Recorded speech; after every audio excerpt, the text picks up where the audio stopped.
Check one, check two, baby. Yeah. Let's go. Let's pay some bills real quick. We'll get this shit popping. Hoodstocks podcast is brought to you by looking for some good quality cannabis? I mean, killer quality cannabis. Hit up the folks at Killer Kush. They specialize in bringing you the best quality available from OG to exotic. They got it all, baby. Hit them up at killerkushcali@gmail.com or follow them on IG at killerkush__420. And that's how you can find their nearest location. And if you're in the city of East Los Angeles, yes, sir, East LA Exotics. They are located at 6009 East Olympic Boulevard. This podcast is also brought to you by Gutter Phenom. Gutter Phenom is a lifestyle brand that is dedicated to supporting and inspiring individuals who are determined to achieve their dreams. We believe that no matter where you come from and what you've been through with hard work and dedication, anything is possible. A portion of our proceeds are donated to organizations that provide vocational training for parolees and scholarships and for those in need of drug and alcohol treatment. Visit gutterphenom.com and use exclusive code Hoodstocks20 to receive 20% off your order today. This podcast is also brought to you by Apish OG. Follow them on Instagram at Apish_OG, and you can pull up on them in the city of Maywood at OG Nation. Come get your flowers, edibles, one-stop shop for all your needs, baby. Let's go. This podcast is brought to you by Origin Bakery Equipment, your one-stop shop for all your bakery and restaurant equipment needs. Home-based to wholesale commercial bakeries, new and used. Follow them on Instagram at Origin Bakery Equipment LLC or pull up on them in the city of South El Monte at 10441 Rush Street. This podcast is also brought to you by introducing Go Loco, Baby Loco, and Baby Loca for the ladies, the cannabis pre-roll brands that will take your smoking experiences to the next level, baby. We understand that smoking cannabis is not just a habit, it's a lifestyle. That's why we've carefully crafted our pre-rolls to provide you with the ultimate smoking experience. Follow them on IG, blackswan.la. Follow them on IG, blackswan.la. Let's go. Casey, are you ready? Let's get it. Is it game time? It's game time. Are you motherfuckers ready? Ooh. Yeah. Welcome to Hoodstocks, baby. Yeah, on a Memorial Day. Love, respect to all our fallen soldiers that give us this freedom to talk our shit and live the life, you know, the way we want to live it, underneath our roofs, right? We love you. Thank you for your service. Let's go! Yeah.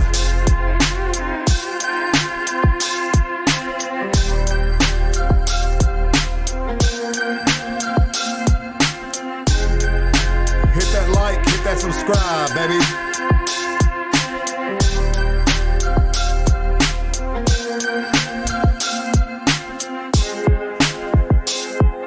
Feels good. Extra day off from the grind.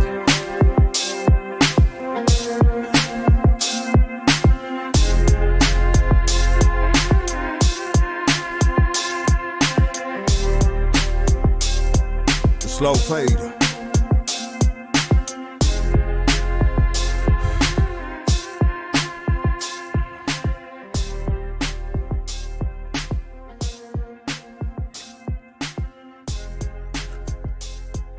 Like I said, to all our fallen soldiers that have served this great country, RIP, thank you for your service and the freedom you have provided us. You have provided us with, which is the ultimate sacrifice. We love you. To the families, thank you. We love you as well. I want to give a big shout out, a special shout out to my G, Mark Hernandez. Friend of the podcast, a friend of my neighborhood. Mark Hernandez has lost his fight with cancer. Casey, Mark Hernandez. Dude, I met him at when he came to my work, and he was super nice, and he brought us all those brought us all kinds of stuff. Gifts. Yeah, he brought us all kinds of stuff from furniture, and it's unfortunate, man. Respect to his family, my condolences, man. Okay, well, we've all been waiting for this. Sorry to start the podcast off like that, but sometimes we have to pay respects to the ones that we love and the ones that have supported not only us in our personal lives, but has supported this podcast directly. Mark Hernandez, man. Rest easy, baby. You know what I mean? We love you, brother, and we will keep your name, your spirit alive. All right, you guys have all been waiting for this, man. We got a legend in the casa, man. This dude, unbelievable talent, been doing it since way back. Everybody give it up for Willie Barcena.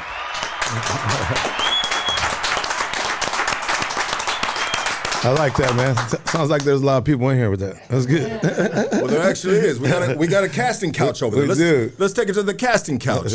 Oh, look what we got. We got butt fucker number 1 and butt fucker number 2, and then we got a blow up doll. You know what I mean? I don't know who's the top, who's the bottom. You know what I mean? But they're gonna make it happen somehow, some way. How are you gentlemen doing? We got young Beeves and Elias Cepeda in the casa. Turn the fucking mic on, Beeves. Turn the mic on. Come on, bro. Come on, dog. You're never gonna get out the karaoke bar, bro. You gotta learn how to use a mic, dog. Flip the switch. Oh, hold on. That was my fault. Go ahead, do it again. Flip the switch, Lucky. Flip the switch. That was me. What's cracking? What's cracking? Shout out to all the Goonies. Yeah, love you guys, man. Thank you guys for sitting in, man. I wanted you guys to come through and pull up and just enjoy this experience with the legend we have right here. Willie, how you doing, Willie? I'm doing great, bro. Thank you for having me, man, first of all. You know, and then you started off the show giving respects to your friend. And I think in many ways, man, when, you know, when someone passes away, we celebrate, you know, their life, you know? So I think saying it off, you know, just when you're starting off the show like that, I think that's beautiful, bro. So I think, you know, because I think many people, you know, it gets negative, and I think it should be positive, and it should be celebrating someone's existence. You know what I'm saying? Absolutely. Those are my 2 cents on that. No, 100%. I mean, this dude just got diagnosed with cancer, what, a year ago? See, bro, that's why I don't go. A year ago, bro. A year ago. Honestly, that's why men do not go to the hospital, because we don't want to hear, oh, man, you got like a year. And we figured if we never go, you know, we'll never hear you got a year, you know? So I don't know, bro. You know, I'm sorry that he passed away. I've had a lot of friends pass away, but I'm a big pussy when it comes to go. Have you go to the hospital and check yourself, bro? Check it out, bro. I got a story for you that just happened not a week ago, but 2 weeks ago, bro. 2 weeks ago, bro. So my doctor was on my bumper, bro. You know, he's like, hey, bro, you got to pull up already, man. You're ordering all this medication through the text message or the port that they got. Because I'll be trying out all kinds of shit. Ever since I got Kaiser insurance, bro, right. I've never had insurance in my life, bro. Right. And now that I'm in the union, I got Kaiser insurance. I want to try that. I want to try that. I want to try that. Bro, I get all the pills, bro. Okay. Real Yeah. shit. So anyways, my doctor was on my bumper. He's like, man, you got to pull up already. I need to see you. Bop, bop, bop. Whoop, whoop, whoop. I pull up, bro. Well, the first appointment I missed it. Did you do the blood test and all that on you? Bro, I'm sitting. Right. I'm sitting in the motherfucking in the doctor's office, bro. He pulls up and he checks the heart, and then checks the back. You know, goes up and down with that what is it? That's a somebody say it right. Stethoscope. Yeah, that's Mike Tyson. I want to hear Mike Tyson say it. Because she got the coffee. And so, anyways, he does that, and he goes. Do you mind if I check your prostate? Right. Oh. And I said, well, hold on a second, doctor. I said, what does that consist of? He goes, well, I want to check your genitals. Right. You know, your genital area. And he goes, I said, all right. So I dropped my drawers, you know what I mean? Mm-hmm. And I got my balls and dick hanging out, more balls than dick. Mm-hmm. And he feels around the balls, you know what I mean? And he yanks on them. And he's like, all right, yeah, that feels good. And he goes, do you mind turning it around for me? Mm-hmm. And I said, and you know, come on, bro. But I thought they didn't do that anymore. I thought the finger was gone. Honestly, I thought it got so. Doctor. Yeah, bro. Maybe he's got a thing for me. I don't know, bro. You know, I mean, I'm a good-looking guy, bro. Yeah, you know what I mean? You know, I probably look like I got a tight ass, bro. I don't know, but all right. But So looks what can be happened? deceiving. All right. So what happened? So anyways, I turn around. So he's bro. got the glove on. He's got the glove on, bro. He came in with the gloves, bro. You know what I mean? And he goes, "You mind bending over for me?" You know, and so I was like. I did like a half lean for him, right. you know, and he's like, nah. He goes, you need to bend over, you know, and he really wanted me to assume the position in a real way, like I was in the LA County Jail, bro. Long story short, bro, I'm 46 years old, bro. I know my little sister died of cancer, bro. I have anxiety about that, bro. So Right. I understand the importance of this man's finger in my ass. Yeah, I get it, bro. Wait. You got like this is serious. But at the same time, you're like, there's a that finger in sound- my ass. You know what I mean? Did that sound fucked up? I understand the No, it's a dilemma, bro, because it is a life and death situation, but at the same time, without thinking about that, there is a man putting a finger up your ass. So, right? You know? So anyways, bro, I bend over, bro. You know? I thought he put a Bud Light up your ass. Shout out to Bud Light, baby. Today's podcast is sponsored by Bud Light. And I'm speaking of fingers in the ass. Yeah, we got the best sponsors ever. It makes sense. So anyways, I bend over, bro, and you know, he stuck a finger in my ass like he stuck a finger in a dude's ass 100 fucking times, bro. He did it like nothing. Like it wasn't special. Or maybe the back door was just all the way open, that it went in so easy. I don't know what's going on, bro. But he stuck it in there, pop, pop, pop, pop, pop, did that with his finger, and then he fucking just turned his back to me, bro. Turned his back to me. And I said, "What's wrong, Doc? Was it not tight enough?" No, bro. I know in your heart. I know in your heart you were thinking like, "Oh shit, what did you find, right, bro?" That ought to be. He turned his back to me, took a glove, and he threw it in the trash can. And I was like, "Doc," I said, "Hey, this is between me and you, right?" Right. And I'm dead serious. Oh, yeah. I said, "This is between me and you too."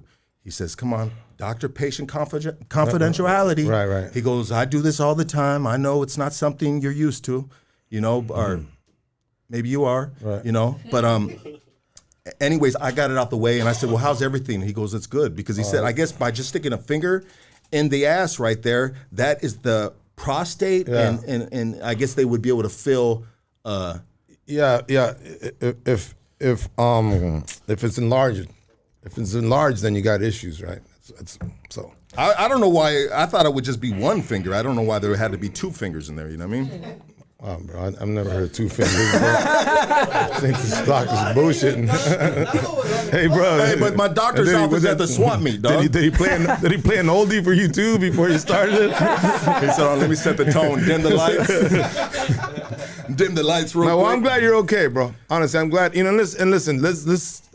For Latinos, we're there's the macho-ness in us. For the old school out there, man, we have trouble with that. But it does save lives, you know, going and getting checked up. But I should go. I don't know. I just don't ever want to see him at the market because I'm going to be thinking he's thinking in his head, "Oh, I finger fucked that guy right there." You know what I mean? And I'm going to be try to read the look on his face, dog. You know? Have you ever had that done to you? No, bro. I haven't. No. When I die, I just want to die. I want to die fast. Hey, well, bring the you know, doctor bro, out. you're just in luck. We have a doctor in the house. Bring the doctor over here right now. Yeah, I want to die fast, bro. I don't know, man. You know, this is we all have our different views of our existence, and me is like I enjoy the ride. You know, people always say, live your life like it's your last day, and I've been doing that forever, man, since I was a kid. So to me, if I was to go tomorrow, man, don't cry for me, Argentina, because I've lived for like 4 people. You know what I mean? I've enjoyed it, bro. I've never. I mean, look at what I do for a living, man. I get up in the morning, get up whenever I want to get up, eat whenever I want to eat, and then write jokes, and then go somewhere and perform and get a check, drink.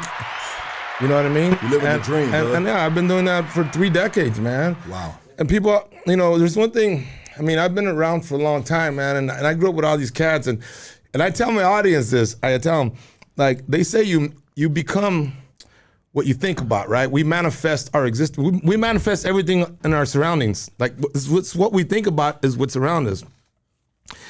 And even as a young comic, man, I remember when I was a baby comedian, and I was good friends with Paul Rodriguez, you know, and he always took me under his wing. Paul was always a good cat to me, man. But even back then, I remember we would go eat, and and he couldn't eat because everybody wanted to take a picture, you know? And I remember being a young comic going, "Fuck that, I don't want that. I just want to tell my jokes and eat wherever I want to eat and have nobody fuck with me." And so I've always said, I always wanted to be stripper famous, bro. You know what I mean? It's like when you go to a strip club and you see the stripper, and the stripper's fine as fuck, and you give her money, you take a picture with her, but as soon as she changes clothes and she goes outside, nobody knows who the fuck she is. That's how famous I want her to be. Just tell my jokes, sign autographs, take pictures, but if I go eat, you know, a taco truck down the street or whatever, or wherever I go, I just don't, you know what I mean?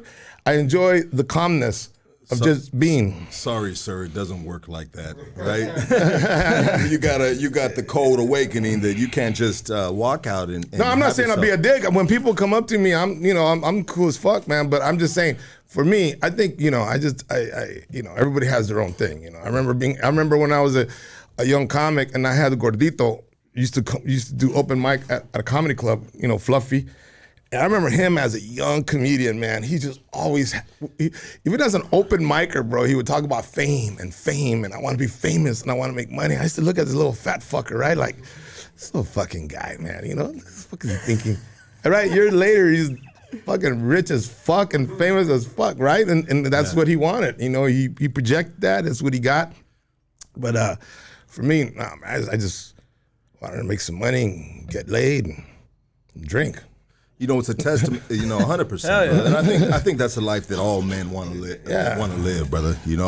But we are what we think, Yeah. And I had to take a cold road through that rough terrain, bro, because I had to rewire at one point in my life. I had to rewire my brain, of thinking the right things. Right. You think positive outcomes are gonna come into fruition, right?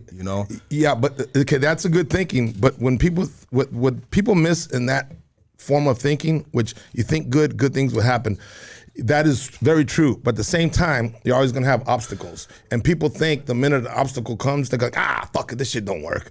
All this positive thinking I've been doing, and look at this shit happen. Well, they ain't cut out for it, bro. So it happens. I mean, for those people out there that don't believe in manifesting and you believe like something bad happened, that's just part of it. And like I tell my sons, man, when they get aguitados and shit, they get sad because this shit happens in life. I tell them, don't look at anything as a problem. If people, when you look at things as a problem, it becomes a problem because you already said problem. Look at everything that happens to us as a puzzle. How do I figure this puzzle out? And then now life becomes fun because when you have something come at you, you have to, like, okay, how do I attack this in a puzzle way? Like, how do I move the pieces and make it work for me? Versus like, problem, I'm not another problem. Before you know it, you're like, woe is me. Like, fucking, life is so hard.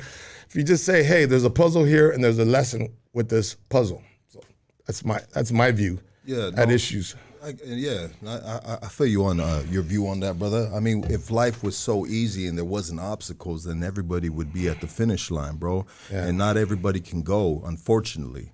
Some people need to stay back and serve them burgers at McDonald's. Some people need to go, so on and so forth, right? And so I think the obstacle of life is amazing and it's fun. And if you love a challenge, you shall succeed. You know what I mean? Yeah. But a lot of times you got to remember, our DNA, or who we think about, if we're always depressed, if we're always amargados, if we're always thinking negative, you got to remember, they've done tests. Man, where if your symptoms that you have and your characteristics, it's because you're the makeup of a DNA of two people. So you got to remember, your mom and dad, as much as you love them, they both have good and bad in them. You might have a mom that's very sweet, but then she's always very judgmental. You might have a dad that's cool, but he's an asshole.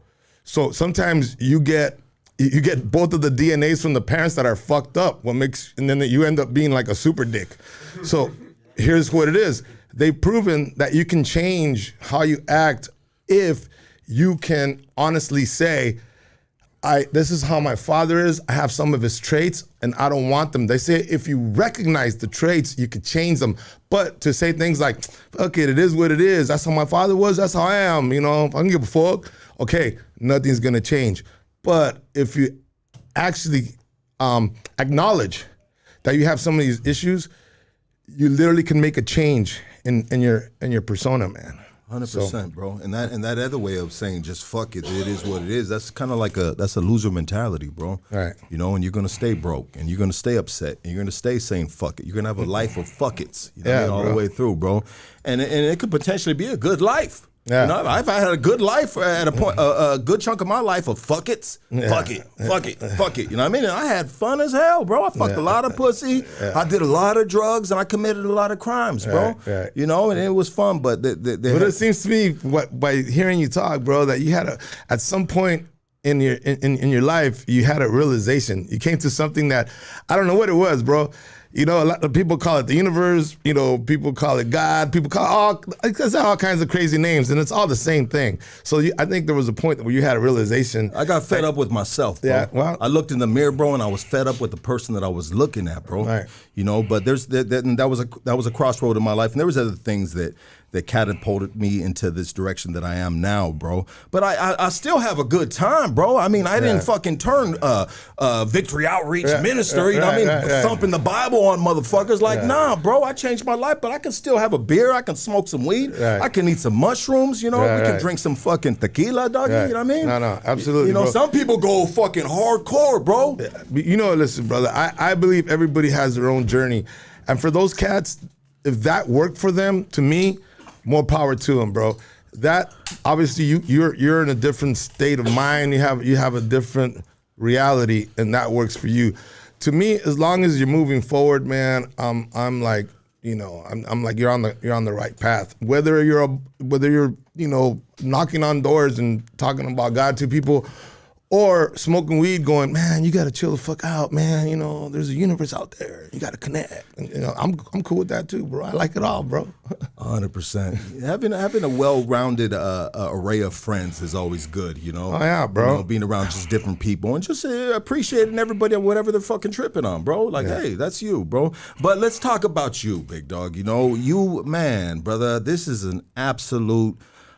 just a pleasure, bro. A notch in the Hoodstocks belt, bro, to have you on this platform right here, bro. I mean, I watch your shit, dog, for many years, brother, and you are funny as fuck. You go in on the crowd, bro. I mean, it's no holds bar. I just looked at my comments before I fucking came on. We went live, and they said, oh, shit, the Suge Knight of comedy. That's what they called you, brother. No, bro. You know, listen, man, for me, it's been a hell of a ride, man. I mean, I got here from Mexico when I was 7, bro. I used to sell oranges on State Street, you know? Well, I didn't even speak English, bro.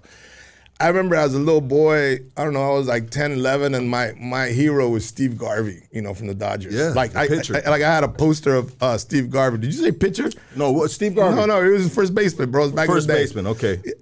Number 6, bro. 10-time All-Star. Anyway, so I had and then so I had this life, you know, and my mom was fucked up, bro. I was raised with a single parent. My father was a piece of shit.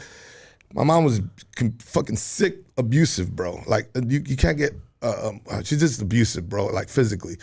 And break you down mentally. I always heard, I'm surprised I could even function, bro, because I remember growing up, I always heard words like, oh, estás retrasado, like, which means you're retarded. Estás retrasado, pendejo, and like, you know, and then she would have trouble with bills and she would take it out on me with fucking whips, you know, whooping ass.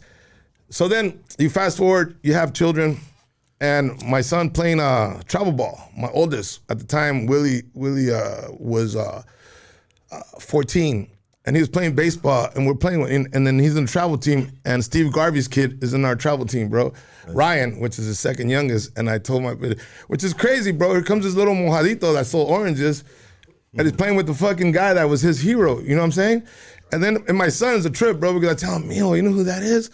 And my son goes, yeah, that's Ryan. No, fucker, that's Dad. And, you know, and he was like, you right now, was your pitcher? You know, like that, right? He didn't fucking know.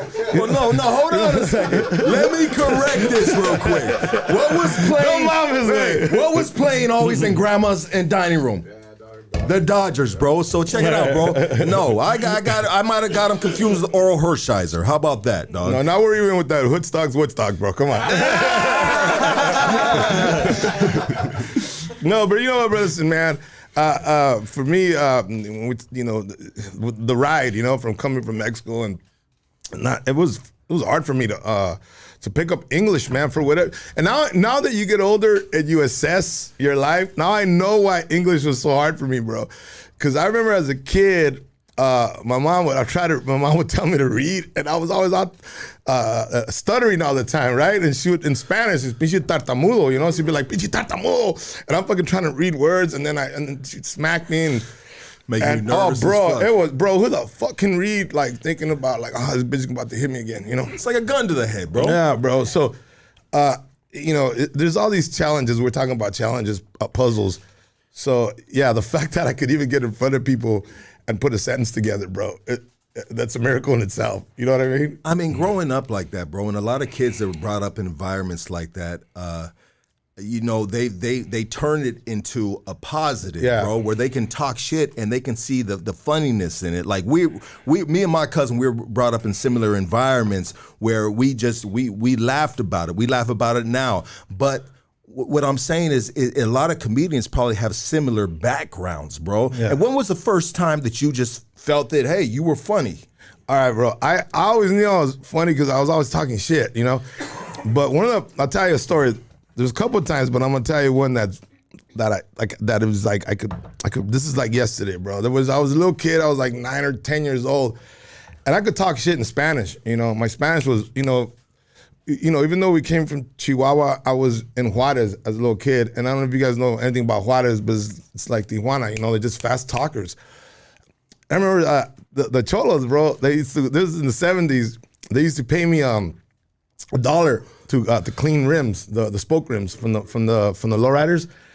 And you don't. It wasn't a rim, bro. There's like 1,000 fucking spokes, bro. You gotta sit there, and you get $1. And then I remember there was all the homies right there, and then one of them started bagging on me. Right, I'm only like fucking 11 years old, bro. Okay, talk about the first time I knew I was funny. So he was bagging on me, you know, doing all this wetback shit. But I just coming back at this guy. This guy was 16. And I told him, bro, I was telling him about it. He smelled like ass, you know? I was a little kid. I go, bro, he would smell like ass. And nobody wants to tell you. But I was only fucking like 10 or 11, bro. But his homies are cracking up, bro. They're all like 18, 17 years old. And he was trying to bag on me. And I was just fucking him up. And then, like, you know, I was kind of getting pats on the back. And I was like, fuck, I'm a funny motherfucker. But then this motherfucker snapped, bro. Started chasing me. Oh, shit.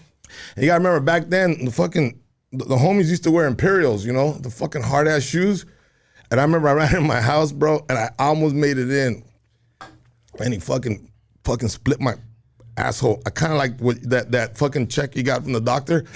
I got it without the doctor with an Imperial, bro. I remember, booyah. And then I was in there. I remember crying, but I thought, fuck, man, I'm funny, man. You know what I mean? For a fucking 16, 17-year-old kid, for me to get him that mad, I go, fuck, I'm a funny motherfucker. So yeah, it was probably one of the first times, bro. In church, I got kicked out of church when I was little. I used to go to the church right there it's Soto. It's Soto and what's it, Brooklyn? In Brooklyn. It was called Brooklyn, now it's called Julio Cesar Chavez.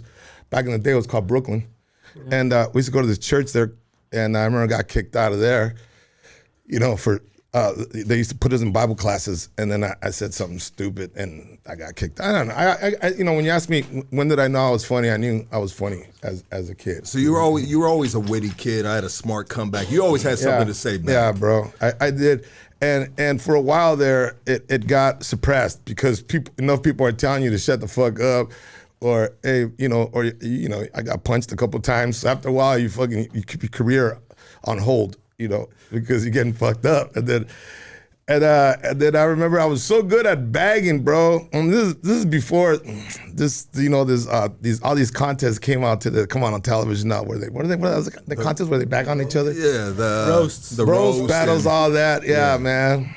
I remember my friends had to ask me, like, we used to go drink beers. We used to go to a club on Whittier right here, bro. Back in the day, it was called Club 47.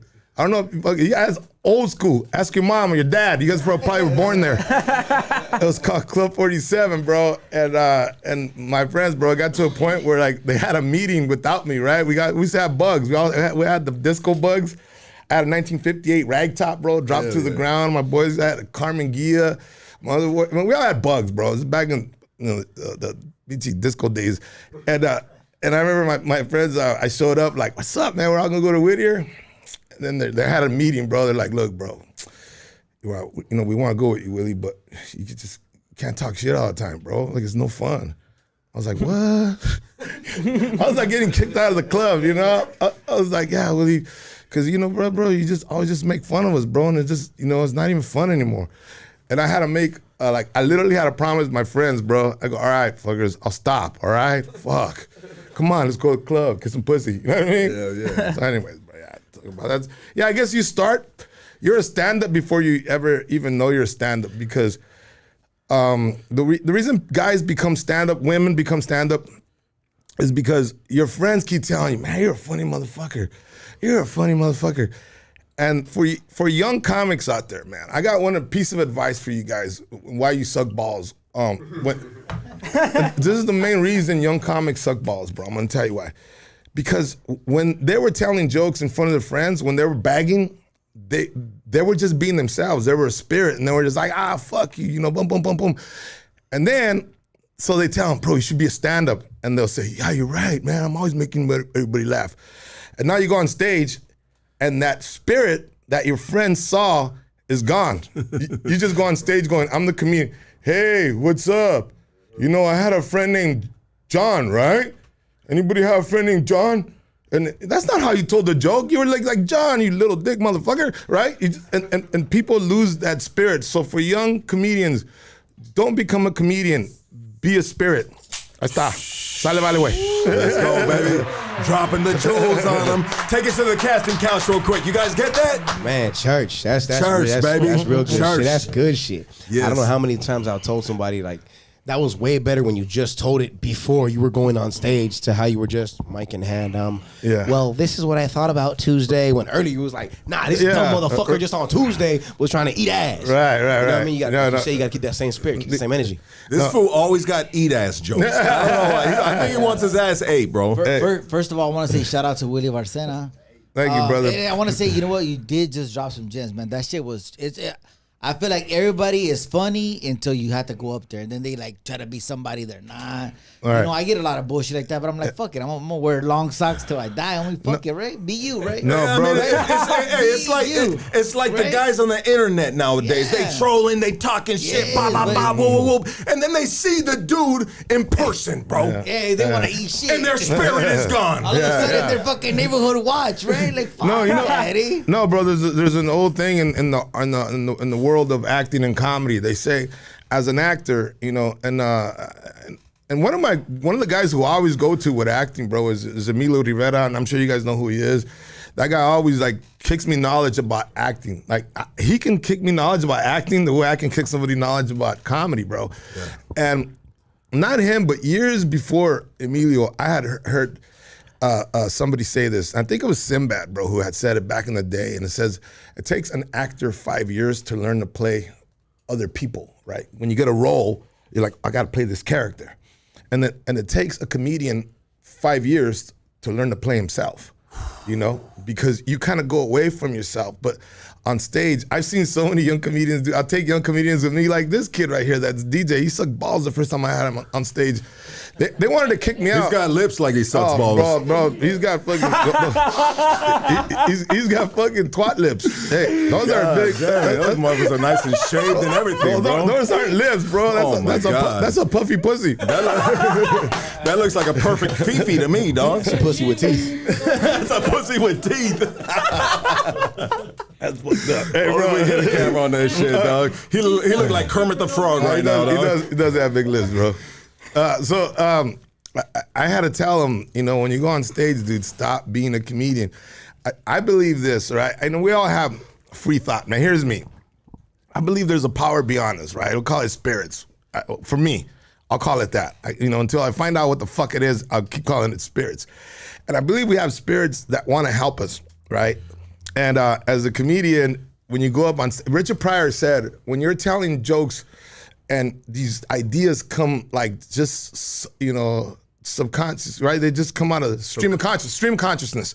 And you're just telling these jokes and you get off stage and you're like, what the fuck just happened? That shit was funny, man. God, I'm glad I recorded that shit. I don't know what the fuck I was saying.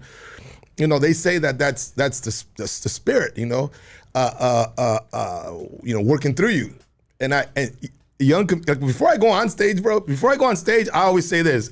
Always, you want to know my routine, people? I close my eyes and I take a deep breath and I say, all right, whoever wants to go on stage and talk for me, do it. Take over. And that's it. I get the fuck out the way. I get out my own way, bro. And I just start talking and fucking. But what I see young comedians do, they go on stage and they go like this to their spirit. Wait here. I'm gonna go do my thing. Right? And then they go on stage and then it all looks very rehearsed, right? So anyways, man, just sharing, bro. No, 100%, brother. And so how was it, before we get into your comedic journey, brother, how was it, high school, you were a single mom. Seems like Pops wasn't in the picture. I mean, how was it through high school? Did you graduate high school? Yeah, I believe it or not, bro, I graduated, and I barely graduated, man, because I had to go to night school at Hollywood High to make up credits, And as a matter of fact, I was doing so bad that I think I know my junior year they sent me to an uncle in La Puente. So I went to Workman High School, Lobos in La Puente for 1 year.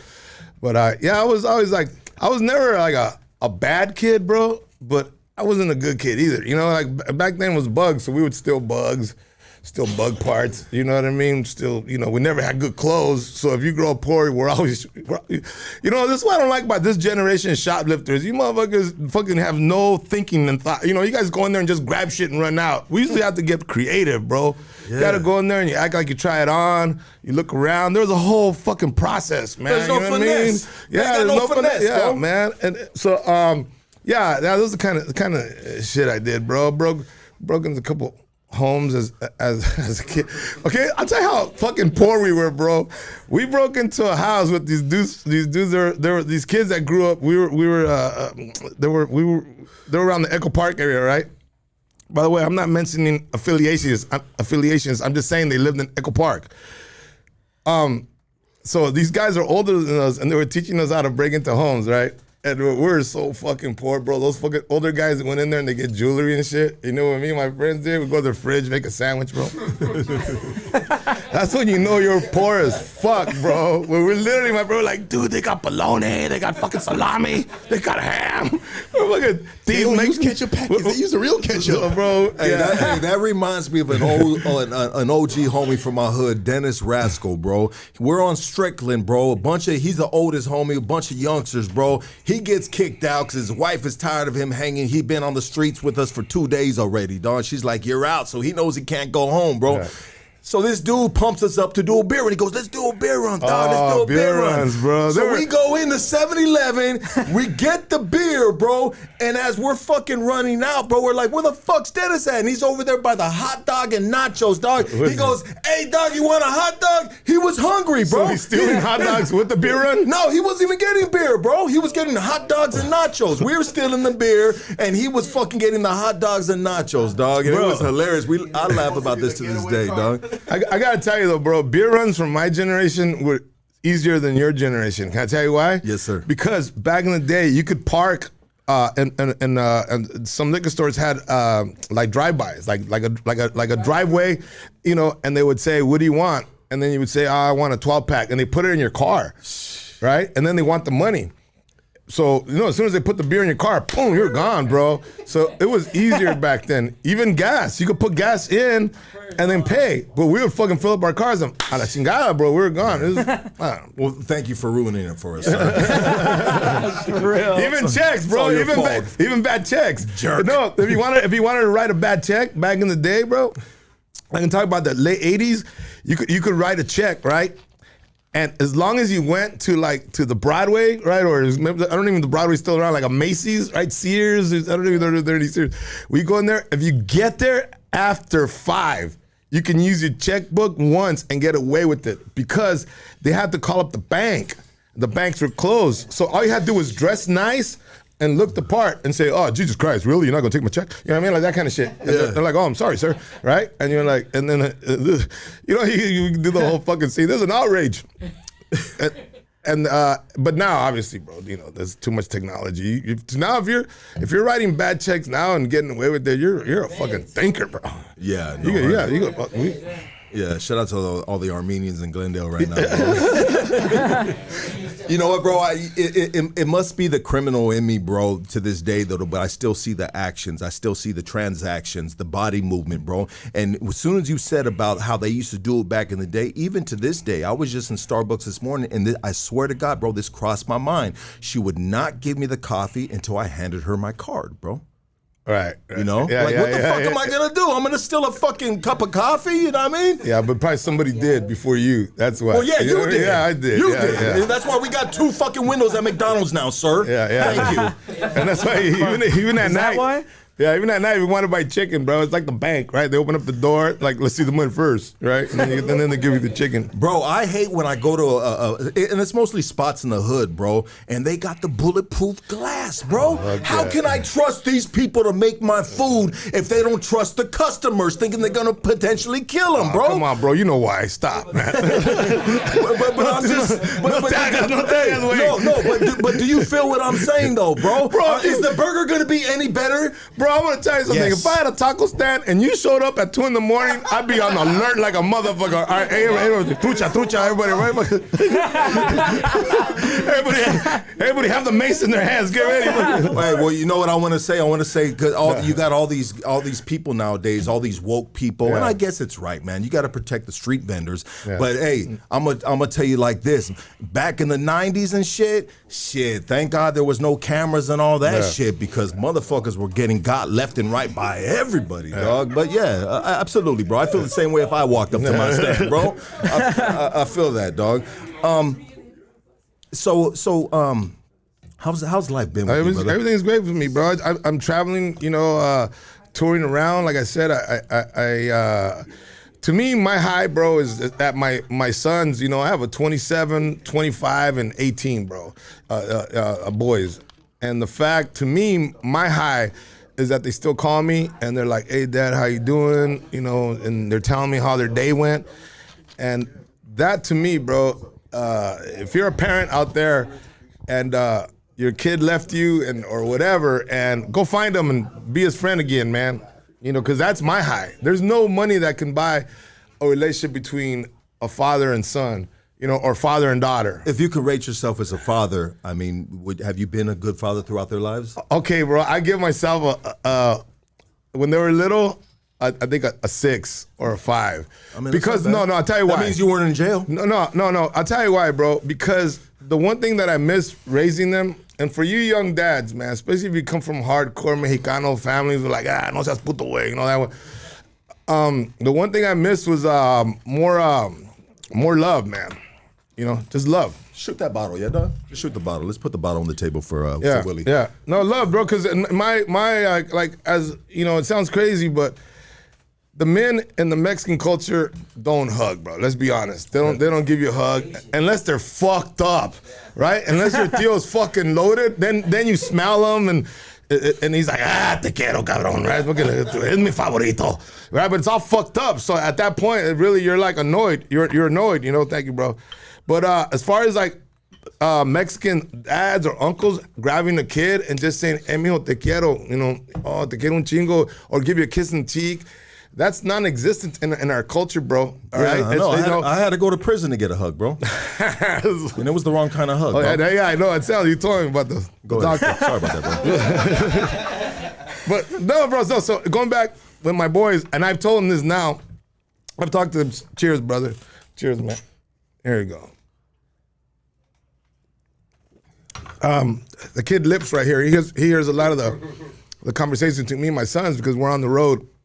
And he'll hear me talk to my son, and he trips out, and he's like, damn, bro, you guys get along good. You guys get along like friends. Am I right or wrong, Lips? Where are you? Am I right, bro? Right? A lot of times he goes like, damn, bro. I told him it took a lot of work to get there. So when you ask me, like, what am I doing now or anything, bro, my high is just hanging out with them and seeing what they're up to and being there if they need me. And they're older dudes, bro. They don't, they're grown-ass men, but yeah, that's my high, and that's being a better person, being a better dad, being a better friend, I guess is what I'm at, where I'm at right now as a person. Absolutely, brother. That's dope. Woo. That's dope. And it's gotta be dope, dog, to have a pops as a comedian, bro. You know what I mean? Even when it's funny, it's funny. Even when it's not funny, it's funny. You know what I mean? Like they don't show up. You know what I mean? Yeah. No. You know what's funny? Yeah, it's a joke. No. You know what's crazy, bro?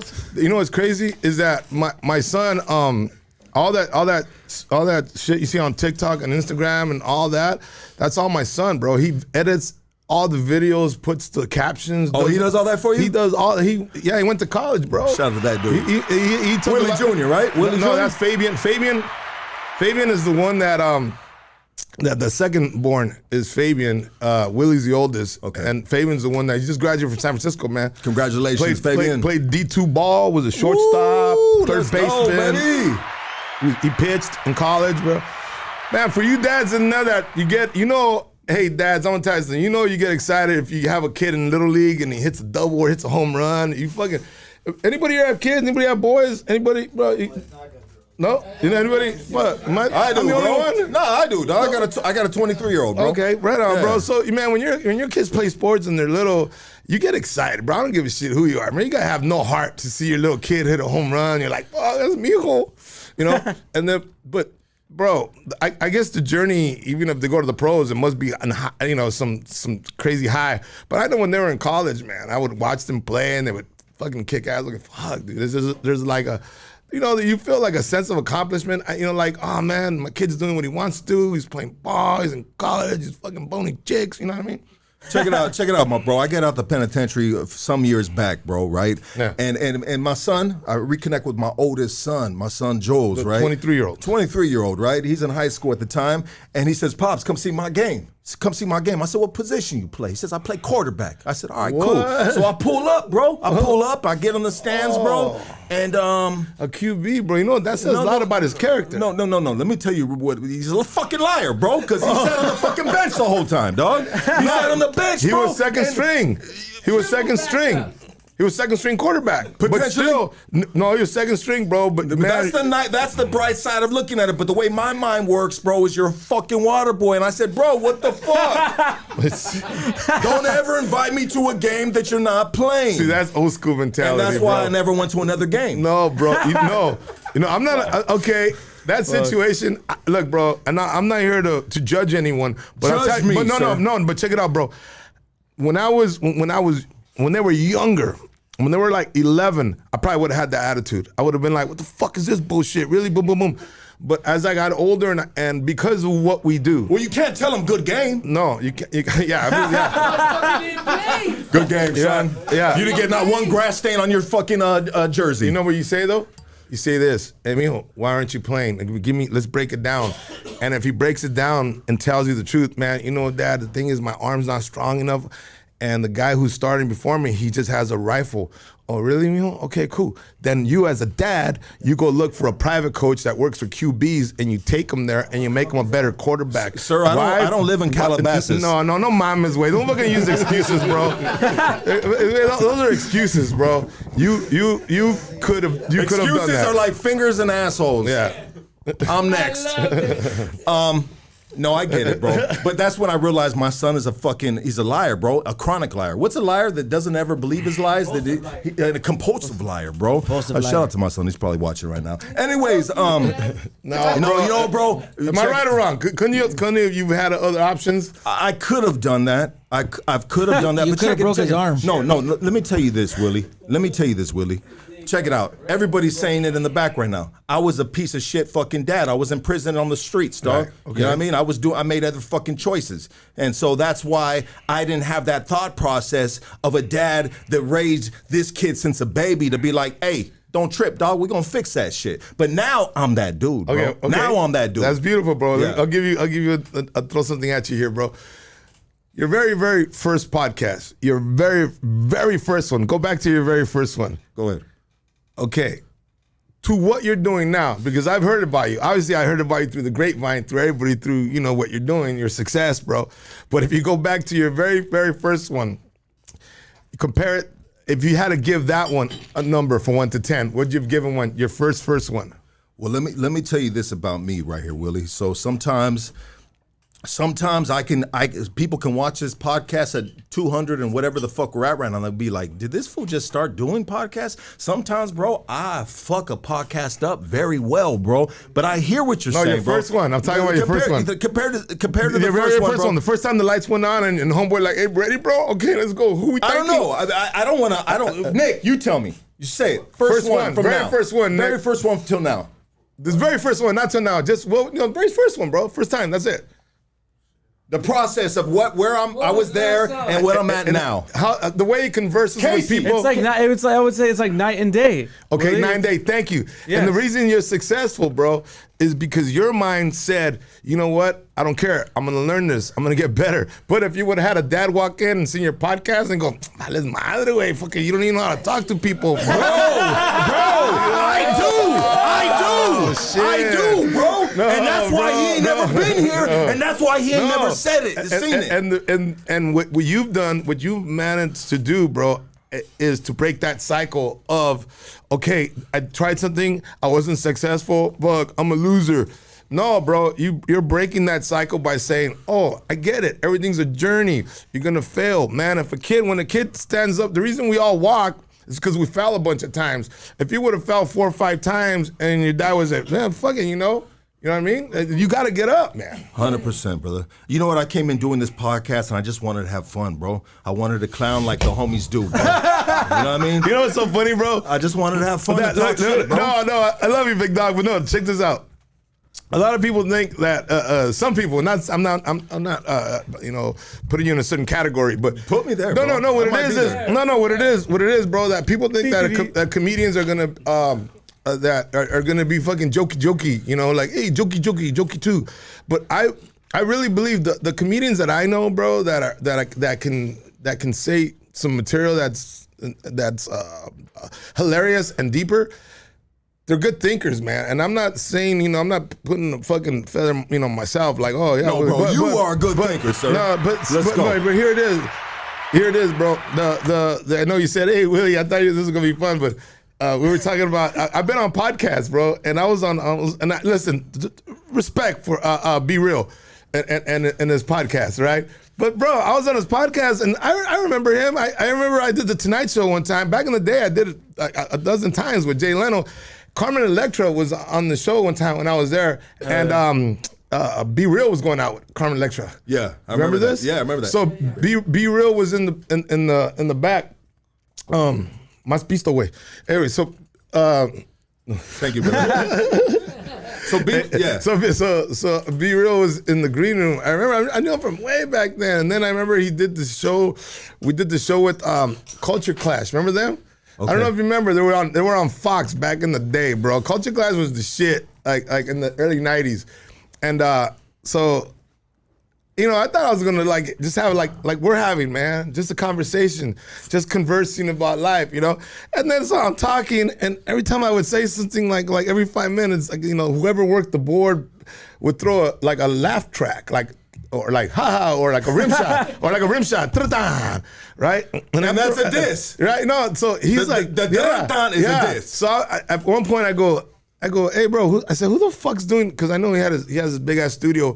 And I said, hey, bro, who's doing that rim shot? What the fuck? I don't need that, bro. I go, I'm just here to talk, And then it got weird, right? And then, it is because you speak your mind. I'm not programmed to be a monkey, bro. I'm programmed to be a human, right? I mean, which is what makes us spirits, If we were different, then we would all be fucking sitting like this.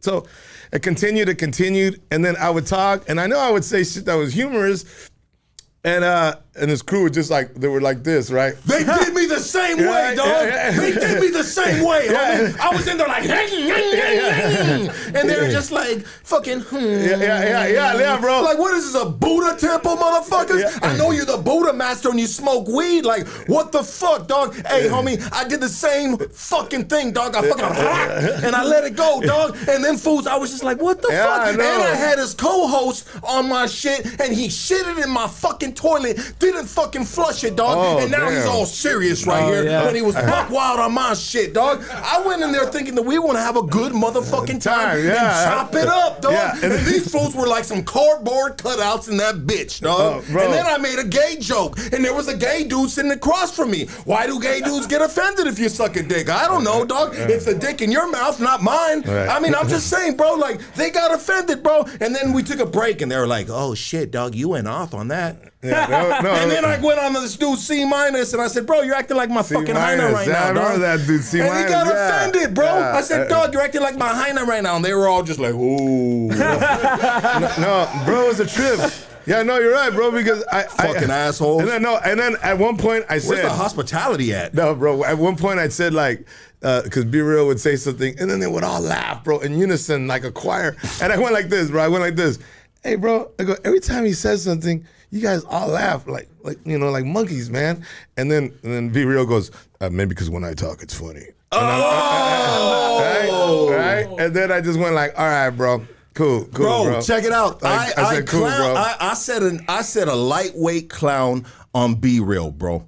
You know, I said a lightweight clown, bro, and they all straight face, bro. And I said, oh, what? Did I break rule number 1 right here, bro? You know what I mean? Rule number 1. Did you see the thing? Did you see that note that when you're doing the podcast, it says don't talk when Be Real's talking? Did you see it? Oh my God! Did you see it? No, I didn't. Yeah, it's right in front of me. I sat would have pissed on it, bro. They sat me down.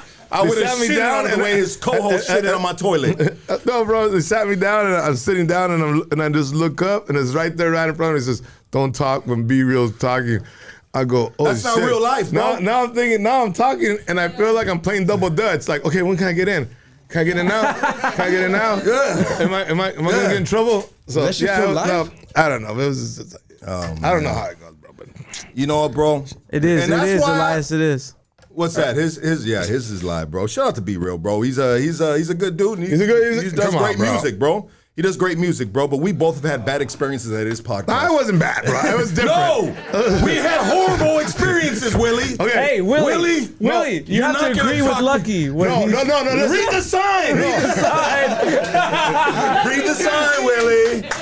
It's in bold You know letters, what, bro? sir. I even told him, bro. And DJ, you saw the podcast. I even said before. I was like as honest as I can be with those cats. And I just said, they said, "All right, Willie, man, thank you for blah blah blah." I said, "Thank you for having me." And I said, "I'm going to tell you guys something." I said, "This is from the bottom of my heart." I said, "I've done many podcasts." I said, "This is the toughest one I ever had to do." Am I right or wrong, DJ? Did you hear me say that? Yeah, you're right. Because there wasn't. I felt like my spirit was trapped, bro. Like I felt like my mom was watching me. Like my tias and shit. Like, pórtate bien, cabrón. You know, like. Well, You know, Willie, check it out, Willie. This is so when a guest comes into another man's space that has a podcast, bro.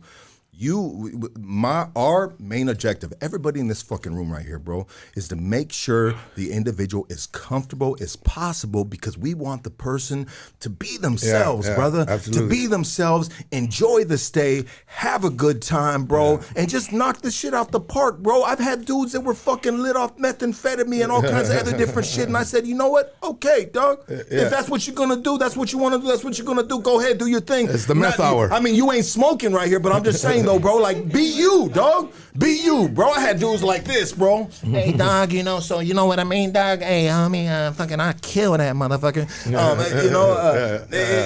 All over the place, bro. no, but- listen, man. It's just, I don't want to. I'm just giving you my situation. Should we that do the would whole happen. podcast of trashing No, fucking no, the Dr. bro. Grantham podcast? No, bro. He said, "No, bro." I don't think it's going to do anything for our ratings because their ratings are pretty low right now. Lucky No, you're bro. Jewish, showing. Am I still talking shit? I mean, can somebody shut this motherfucker up? Hey, Willie. So check it out. Let's take a step back real quick, All right. brother. Let's get serious, dog. Let's get serious. It's time to get serious. Game face on, God. So out of high school, brother. Yeah. Out of high school.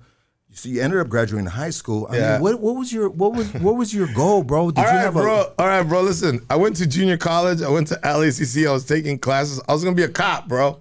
Oh, get him the fuck out of here! End the podcast now. Security, get him out of here. He's infiltrating hood stocks. You got the cop look too, dog. I don't know the black sweatshirt, the hat low. dog. take him for a wire. Let me see what's going on right here in the hood stocks. No, bro. You know, I'm gonna confiscate the cocaine and do it. You one of them cops, huh? I would have been dirty. No, bro. Rampart all over his face. That's funny. That's all my buddies went to Rampart, bro. They're all Yeah, no, bro. Hey, shout out to- There's shout one out. of them sitting out front right now, sir. That's all the Thanks. Rampart. Shout out to Johnny Walker from Rampart, just retired. Shout out to Todd Cataldi, just retired sergeant. Shout out to Sammy Martin, he just retired. If you see that, if you see those, Bro, do you have tickets pending right now or what, bro? No, Because bro. you just gave a shout out to a bunch of police officers. Dog. hey, Hey, dog, I Warren, shot you baby, out you of better hood keep stock, that bro. down. You know I got heart for you, dog. Hey, bro. Squash that ticket.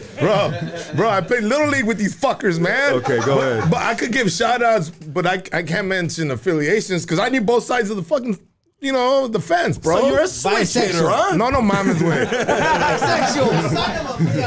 No, bro. I knew the homies that became cops, and I knew the dudes who, you know, bro. It's all good. We run things. We know, bro. We're giving you a hard time, baby. We're giving you a hard time. And that I would never, bro, because the way we grew up, you know. Check this out. I was 2 months ago. 2 months ago, I was in San Diego, and I did this show, man. It was packed, bro. And I'm not gonna mention the word, and man, you know how it is, bro. And I said this word in Spanish, bro, because I was talking about my mom. And this beer, bro, a beer comes flying, bro, and it hits me right here in the side, right? And there's all these homies, bro, all these old school cholos are sitting there, a couple youngsters. And I went like that, and then it got crazy, and then some other cholos followed that cholo, and right, DJ? Right? So I get hit. It gets crazy, and I know it's about to erupt, bro. And I said, all right, man. I said, how do I handle this? Because it's gonna get fucking crazy in here. And then somebody goes, I looked at all the homies in the front, and I go, fuck, bro, it's fucking beer, bro. It's not like I'm shot, you know? That's cool. And then somebody had sent me flowers. Like, it was a lady who brought me flowers. And I said, all right, people, I have a decision to make right now. I picked up the beer they threw at me, and I go, I can talk about this beer that was thrown at me, or I can talk about these flowers that this lady brought me. So which one we want to talk about? And I said, I want to talk about these flowers. And the whole energy changed. Am I right, bro? Yeah. No, I don't know how I got to that. So you that's dope, bro, and that is super interesting to me, bro.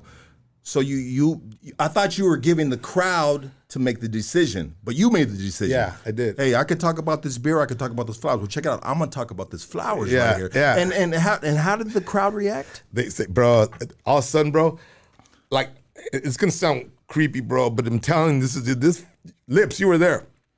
The fucking all the fucking negative energy from that room, bro, from about people that were gonna throw chingazos, everything, it went out like that. It just, and then I did another 40 minutes, right, bro?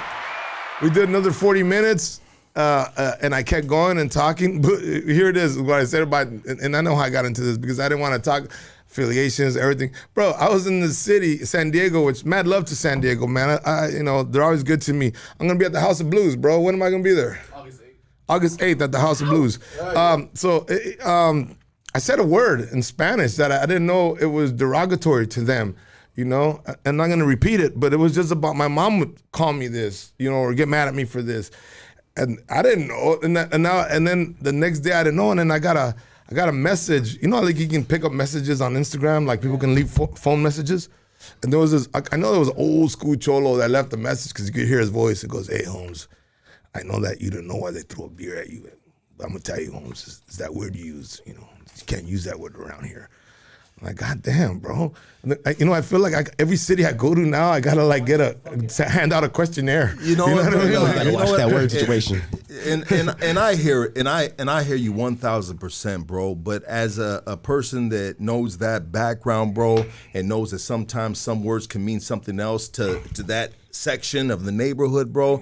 I mean, bro, you gotta give a dude a fucking break. He got nothing to do with this shit, dog. And so that was one petty ass motherfucking cholo that ain't getting no pussy, homie. You know what I mean? His breath stinks, dog. You know. And it was the joke about, and I've done that joke forever, man. I did it. Actually, that joke is from one of my specials, you know, and. It was just crazy, and which is why right now when I was saying, yeah, Johnny Walker, Todd, Sammy, the Morrican brothers, you know, you guys are, those are all LAPD guys. But I can go like, you know, Shorty, I go get Big Ray from so and so, you know what I mean? Hugo from so and so. I go boom, boom, boom. I'm not, bro, because that's a different affiliation. You know what I mean? So. Yeah, no, 100%, brother, and you got love from everybody, bro. I mean, you're Willie, bro. You know what I mean? You're a fucking legendary comedian that's been doing it forever, bro. And these are probably all people that have brought up with you, bro. And we check it out, bro. Nobody, just because you a gang member or if you're on the other side as a police officer, bro. I mean, we all have families, bro. Yeah. They can be on any side of the fence, bro. And they're at the same parties together, bro. Yeah. You know, and it is what it is. And all that shit goes out the fucking window. Yeah, you know? Bro, I've always said this, and I've drank with my buddy, Johnny. We've had this conversation, Johnny Walker. I said, bro, we were barbecuing, and I said, bro, you cannot tell me that there's not bad cops. And this he just retired, bro. And he said, you cannot tell me there isn't cops that you know are dirty as fuck. And they're not even good people. They're not good cops. They're just not good. You know, they just fuck with people. Tell me, yes or no. That's what I want to hear. And he goes, yeah, bro, there is. Okay, now I'm going to throw something at you. You know, bro, you worked the streets for years. You tell me, bro, that there's not homies, drug dealers, gangbangers that you stopped, bro, or that you knew because you worked in that community that you said, yeah, he's a drug dealer, but this guy's fucking solid as fuck. And he goes, yeah. Okay, so there's good guys, bad guys on both sides, bro. It's all bullshit, man. You know what I mean? We're divided into two people, good and bad. Fuck Republican, Democrat, good and bad. And there's good and, like you said, bro. There's good and bad on both sides of the fence, brother. Yeah, absolutely, bro. You know, and a man's man, right, is gonna look over that fence and he's gonna recognize who is who. And if you don't know who is who, you're gonna find out who is who, and you're gonna give that man his respect. I mean, there's police officers, bro, that were just cool as fuck with me out here in there, bro. Yeah. You know what? I'm not 1,000% fuck the popo and all this crazy shit, bro. There's good dudes and there's bad dudes in every level of life, bro. Yeah. And unfortunately, when it comes to police officers, they kind of have the power, bro. They have the handcuffs, they have the badge, they have the fucking cop car, they have the fucking power. You know what I mean? But bro, we what happens in society, man, is we highlight a cop that fucks up, and you highlight that motherfucker. You got to show me. You got it. That I agree. Fucker, she loses job and go to do time, whatever. I mean, you did something fucking super dirty, bro. But here's where the people, the regular, us, man, the working class, how we get fucked by rich people because. Like I said right before the statement, there's no Republicans, there's no Democrats. They're just rich people handling everything. And they all golf together, man. They all have dinner together, the Republicans and Democrats. And they do things to people from working class societies to control them. Okay, how do they control people in the hood? They want us for our neighborhoods to erupt, to fuck each other up, to just do us dirty. And then what's the word? Yeah. So what do they do? So they're doing right now, right? Defund the cops, right? Who came up with defund the cops, bro? Okay, for the people, this is what defund the cops means. Rich people, I'm gonna tell you, man, rich people are not now, not tomorrow, not ever will stop having police departments. They fuck with you. And this is what they do in your neighborhood.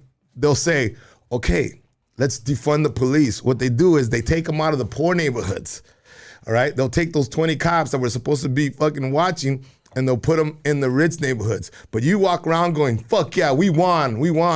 But what they're doing now it gives the bad element more time to fuck with you, the bad people, and you thinking you won. You didn't win shit because all those cops are protecting the rich people. You know what I mean? Those Democrats that fucking say, I'm for the people. Where do they live, bro? They live in rich neighborhoods. They don't live with the people. So there's a lot of bullshit, man.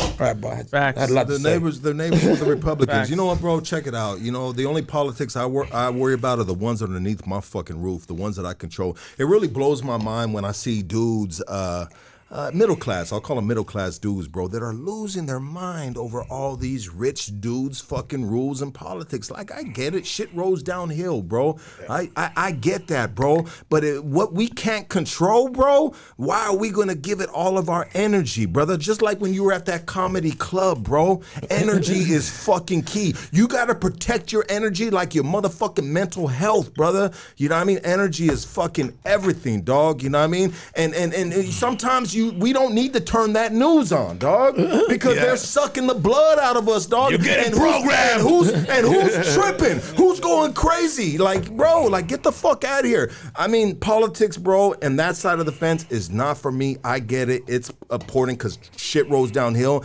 But, man, I'd rather just save my energy for having a conversation with Willie or giving my good energy to something else. Or maybe or we got to go on some fucking crazy strike or something like that, it's gonna be something that I know it's gonna make sense and it's gonna work, bro. You know, I mean, I don't know, bro. It's just a big old fucking reality TV show, dog. All this crazy shit, the Bud Light, bro, just everything, bro. And yeah, there's some things, bro, that need to be brought to light, like the fucking police brutality and shit like that. But there's a long list of shit, bro. You know, and I don't know, bro. I really don't like to get myself twisted into it. I'd rather give that energy to someone else. Let me ask you something, bro. Speaking of, like, everybody bailed on Bud Light. Everybody.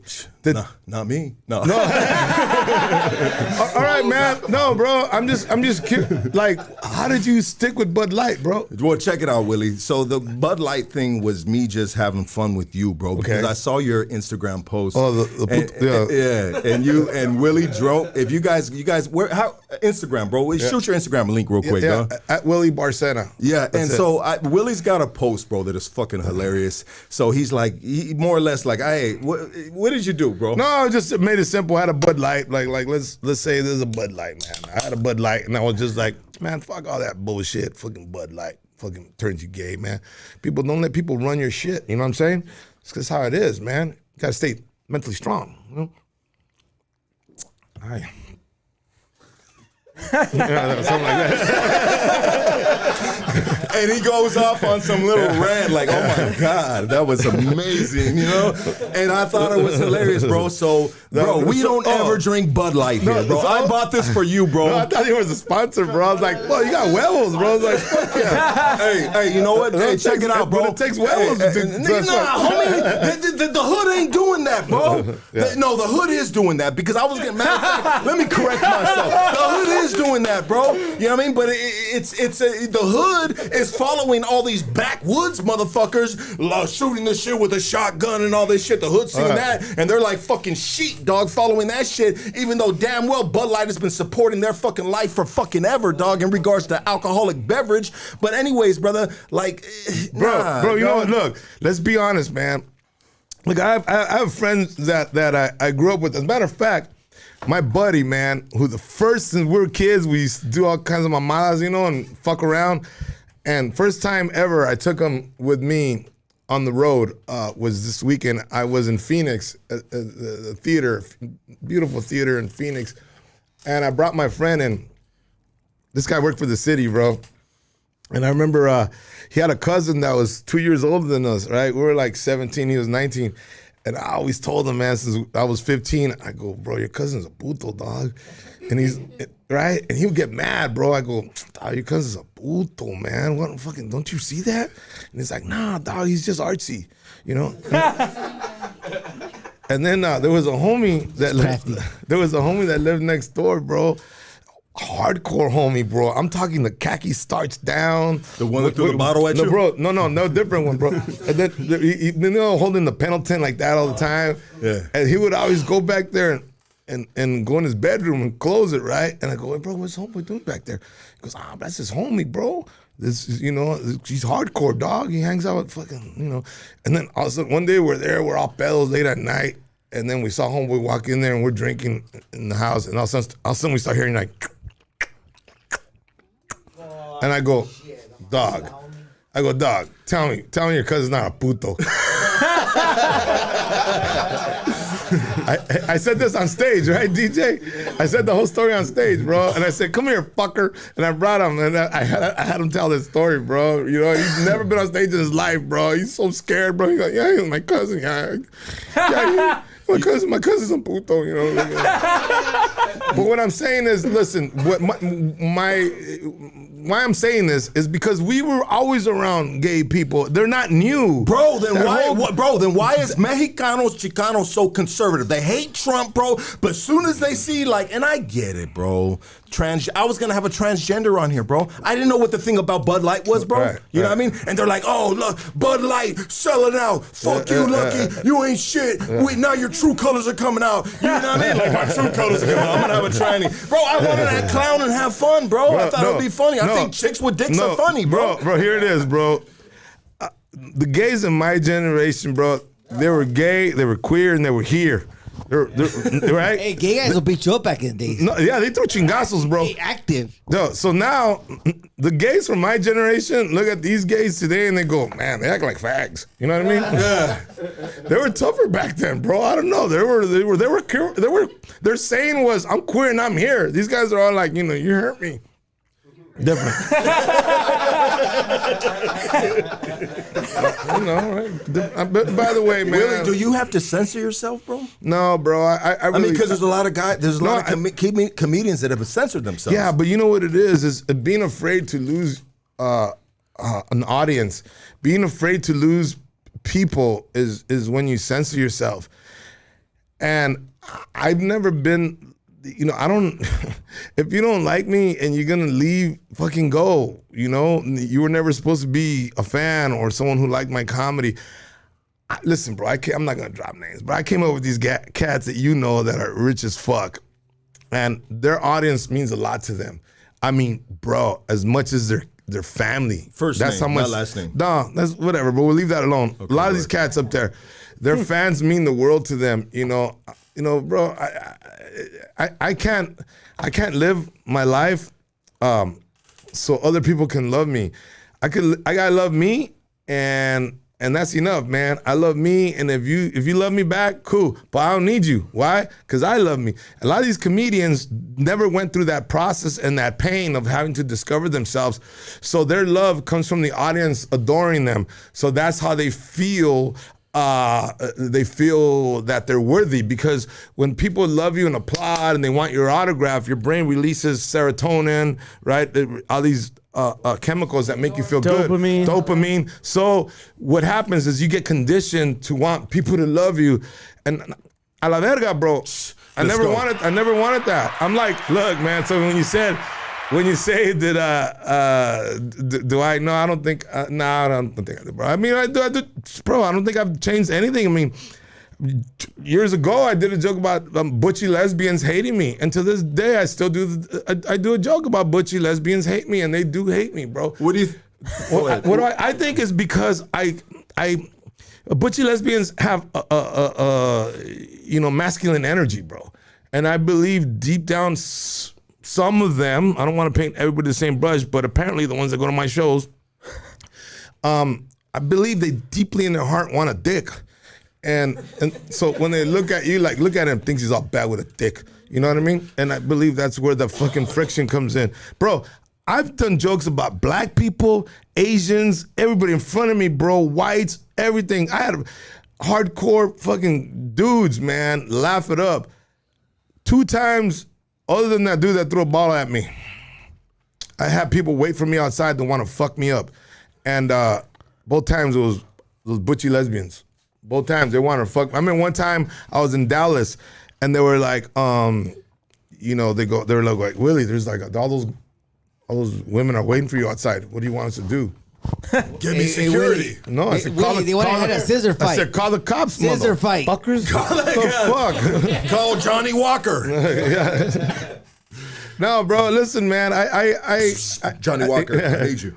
It's funny, bro. I told the story, which is the first time I ever told that story, right? Because my friend was Bro, if there. you call the cops on butches waiting for you outside, what kind of man are you, bro? No, those bitches will fuck you up, bro. Don't fuck around, bro. Look, those dildos are nightsticks, bro. Get a Marine tattoo on her arm. No, bro. But that's funny, man.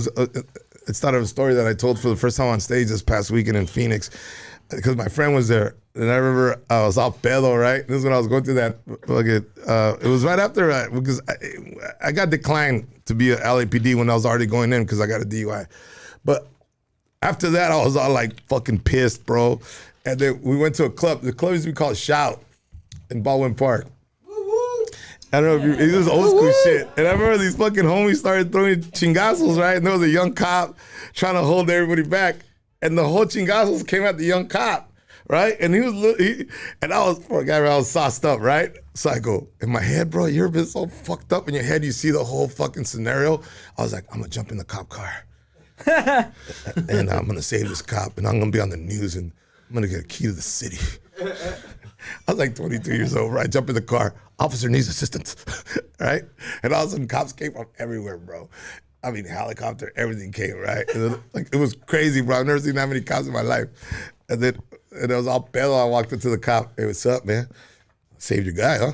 And they're like, that was you? Grabbed me from my neck and my ass and hit me in the hood, bro. Handcuffed me. I'm glad they did that to you, bro. Because we would have had to do that to you right now, bro.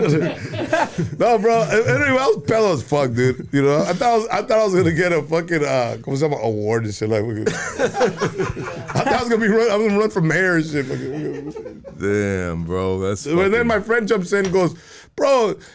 Fuck you, that young cop was scared as fuck. And he goes, you shut your mouth. My friend goes, why? Fucking they grab him. And then we're both sitting in jail, bro, looking at each other like this. Fuck, we should just got home, dog. You know, what the fuck? You know, and then cops walk in and goes, hey, bro, can we take pictures of you? And then so we're all like this. What do they want the pictures for? I don't know, because it fucking... Were you going to get the award or what, bro? No, bro, I don't know what the fuck, bro. Bro, I was 21, you're 22 years old. Fucker, what do you want me to do? Fuck it. I thought I was gonna be the mayor. But when you're fucked up, you do shit you fucking don't know. I ended up with a dude with huevos on Whittier, bro. What do you mean, bro? Back in the day when fucking look, I'm gonna tell you guys something, man. Honestly, this is the truth. This is the truth. For you gay guys today, if you're gonna dress like a chick, fucking try, man. Try to look like a chick. Work out. You know, get the surgeries. Like, you know, you can't look like a lato and like, you know, I got a dress on.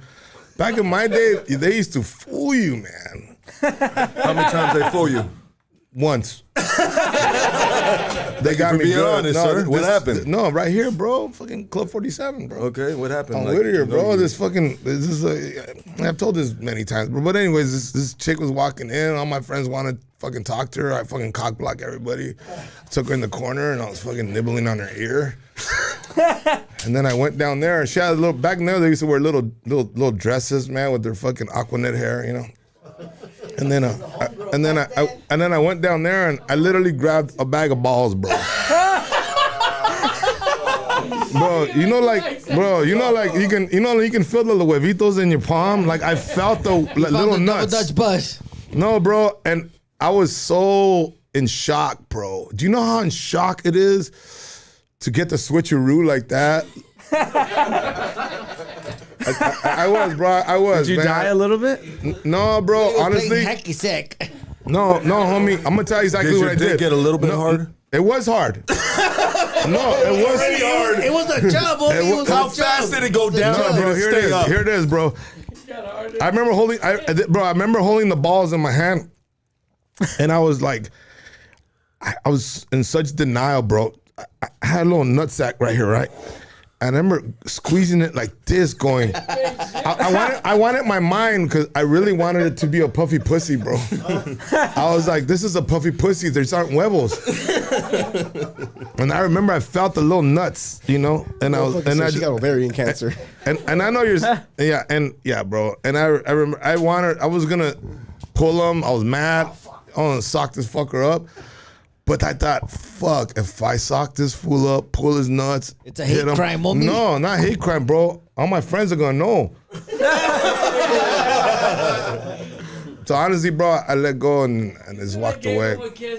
And you said, hey, no, I just walked away, bro. And she wants her number. No, I just walked away, bro. And this chick was like, she didn't give a fuck. She's just like, well, fuck you then. Somebody else will want me, right? She was like, cocky fucker. Literally. And then my friend goes, I remember, to this day I remember my friend Sal going, man, Willie, you get all the chicks. You know? And I was like, fuck yeah, bro. I never came clean, bro. It took me 20 years to come clean. We were barbecuing. And one day I was pedo, we're all pedo, and I told them, hey, you guys remember when we used to cruise Whittier back in the day? And they're like, yeah, bro. Remember that fucking blah, blah, yeah, bro. I said, I was a vato, bro. I got fucking nuts, right?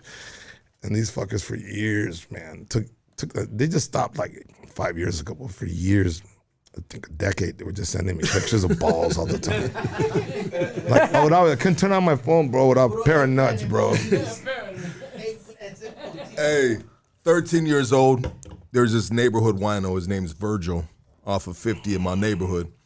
And he was an older dude that hung around younger dudes, you know. And we bought a beer, bro. He had a ride, bro. I can see this coming now, bro. He had a ride, bro. And so it's a Saturday night. We're all fucked up. We're like, man, we need to get a fucking hooker, dog. Fuck this shit, you know. And so he goes, hey, I got a spot. Let's go to Hollywood. And so he's drunk, and I don't know why, bro, but he was just laughing the whole time. You guys are going to love this place, you know? And he goes to Santa Monica Boulevard, bro. I remember he pulls in. As soon as we passed this block, he went by quick. We're like, oh, shit, right there, dog. And we see all these bitches bending down in mini skirts and squatting down. And he goes, he went even faster. We're like, bro, slow the fuck down, dog. What the fuck? He goes, I'm going to pull up over here, and I'll let you guys off. You guys walk over there, you know? So he pulls into a Carl's Jr., bro. We get off. We're like, what's up, bro? He goes, nah, he's laughing. That same laugh. I can still see his face to this day. Dumbass laugh, bro. And fucking, we go, bro. And it's nothing but chicks with dicks, yeah. And we said, this motherfucker. You got Eddie Murphy, bro. You got Eddie Murphy. You know that story, right? The famous story of Eddie Murphy? That's the street. That's Santa Monica. That's where it happened. Yeah, bro. Well, I don't know if he got fucked, bro. No. Hey, that's a secondhand story, dog. Fucked. You know how the hood works, bro. You got fucked over, maybe, you know, in the situation. I don't know about fucked. Wait those are two different things, bro. Hey, Willie, wait until we tell your story about you meeting that bitch at the bar. How we gonna tell it, dog? So then Willie said he put his hand there and he jacked the dude off, dog. And, you know what I mean? Willie was sucking dick and he said, fuck it. It's a big clit. Hey, but in that story, though, Eddie Murphy said that she needed a ride or something, and then that's what he said on the tabloids, right? Yeah, and then and he said he was just being a good Samaritan, right? And that person wrote a book and said that was one of her clients, and then months later that person died. That's true. See, that's true. See, bro, you never want to be that famous with people. Hey, Willie, speaking of that famous, bro, like you rub elbows with fucking all the legends, bro. Well, some of them, Yeah, I mean, I'm just saying though, bro, like, how is it, like, when you come to, so, bro, you're at Hoodstocks right now, right? You're in this circle, which is pretty much like just, I mean, down to earth people, right, dog? You know real. What I mean? They're just real people, yeah, bro. Real people. But when you're in, say, from this circle to that circle, I mean, is it just like a magical place in fucking a whole nother universe? I mean, what is going on there, bro? Now, honestly, here it is. I've always been, man, ever since I got into business, I've always been on the outside looking in, bro. Always. I've never felt inclusive. I mean, I've gone to parties back in the day. You know, I used to have a manager, Dave Rath. I was with my agent back in the day. I was with William Morris. I was with Gersh. So I would go to these parties, bro. Are those legendary names? No. William Morris is biggest Hollywood agency in Hollywood. You know, that's like, it doesn't get any bigger. That's the cream of the crop. Dope. But I just always felt like, you know, put it this way. I'll tell you a story. When you say like, I never felt like that I was connected to these people, bro, ever, man. Why? They're just something that is not grounded for me. It's not grounded. It's not like every single one of my Tonight shows, bro. And I remember, man, God bless him. He passed away. Bud Friedman, man. I know your spirit. I believe in spirits and things like that. So Bud Friedman, who created the improvs. You know, I mean, he's the first one to put Richard Pryor and gave him a special in New York at the Improv. At the time, there was one. You know, now there's like, you know, then there was 30. He passed away. Now they're called Levity Live. But this, you know, I just all these parties, man. Bud Friedman told me, "Hey Willie, you should show your Tonight shows at the Improv on Melrose." And he would personally call me and say, Willie, because when you film, like let's say back in the day, right? Let's say I did the Tonight Show, right? Like you film it at 8 o'clock. Walk me through that real quick. Walk me through that. So yeah, Tonight Show. What Tonight Show are we doing right now? With Jay Leno. I was when the Chin was on. So, you know, they call you, they send a limo for you, you're fucking pumped up, and you know me, right? Because you know I'm still fucking raza. So in my car, you know, people bring their agents and their managers. You know who was in every single of my rides, bro? The dudes I grew up with. Fuck yeah. Like, he told you that, right, bro? You even asked him, my friend Chava, Sal, you asked him, my lips asked him, like, dude, how was it with those Tonight shows? And he goes, dude, it was surreal, right? What is that? So it was always the dudes I grew up with in my green room.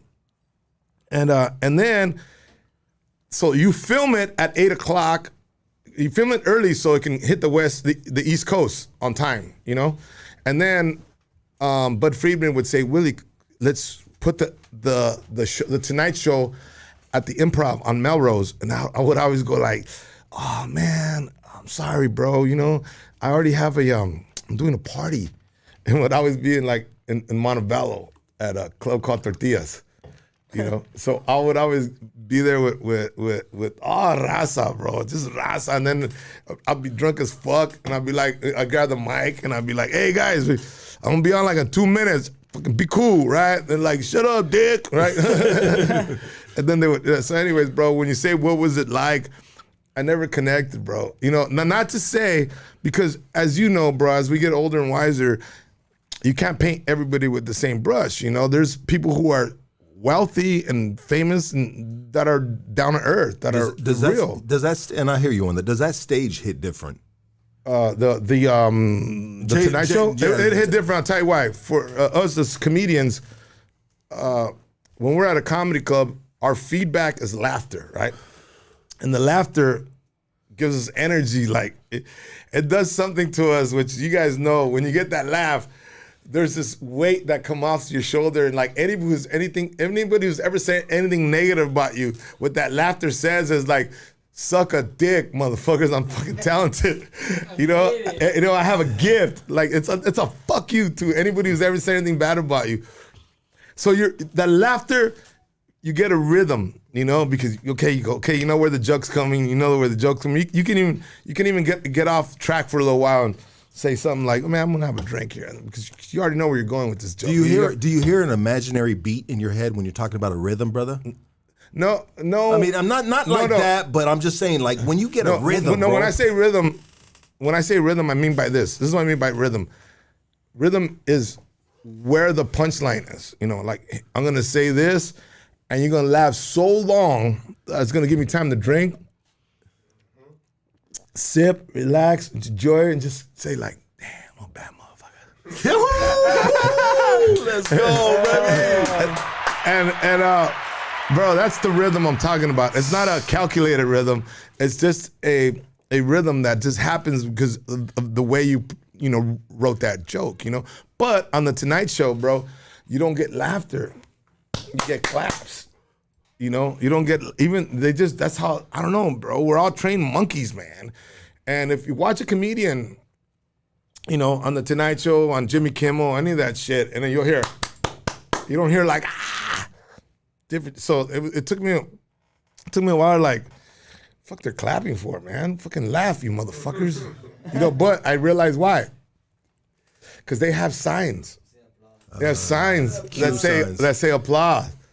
You know, so they're already like, they're like this. They're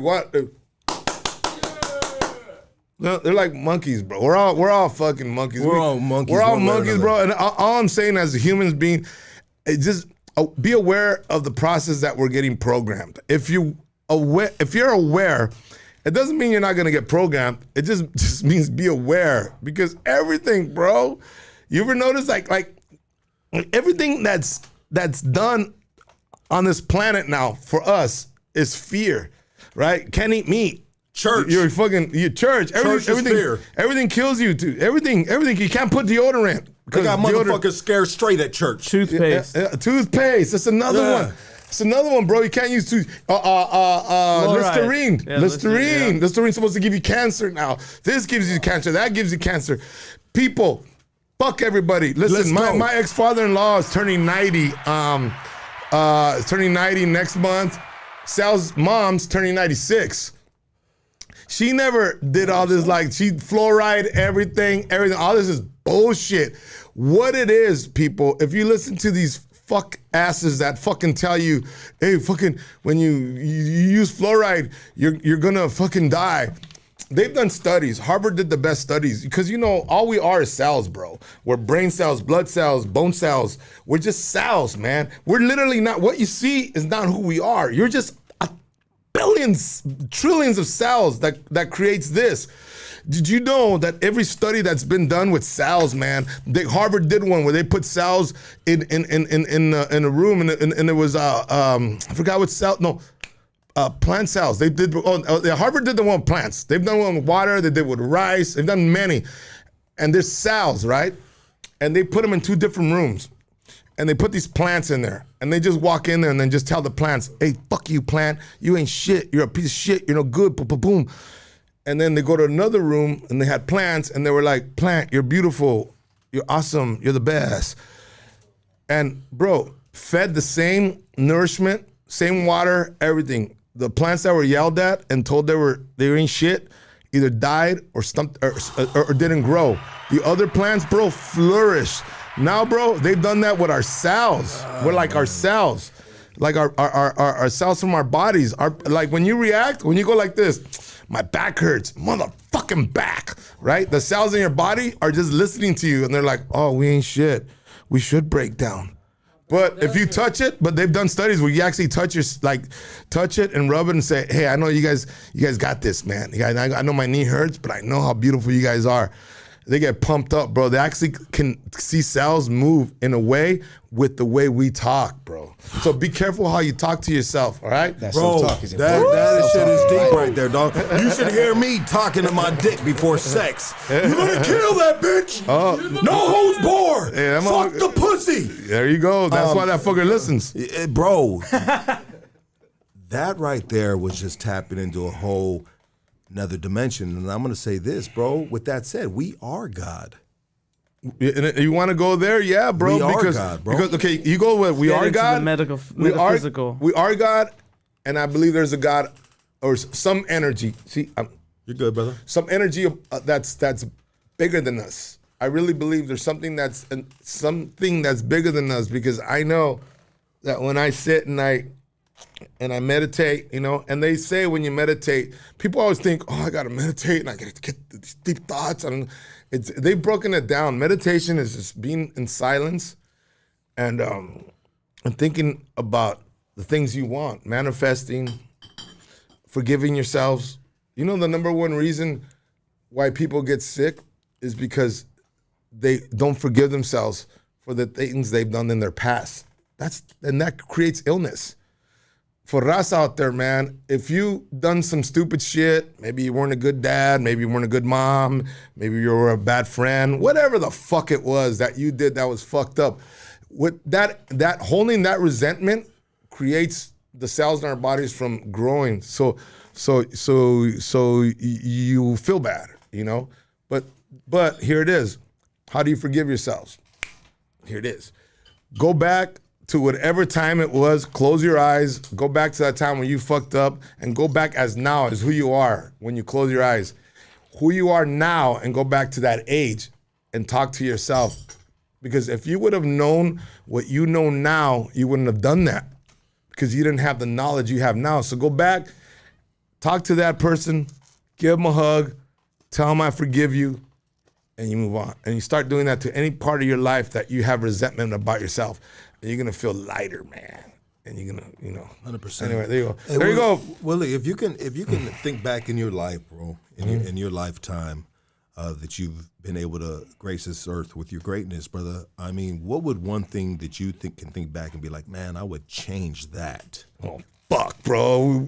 How long is this show? Damn, bro. We have like 2 weeks here or what? No, bro. Yeah, I know. Bro, love, bro. If I can go back, stop being so judgmental. I was judgmental of my friends the minute they did something wrong. Well, you wanted to be a cop, bro. No, I judged everybody. I judged my friends. I judged my family. I judged my ex.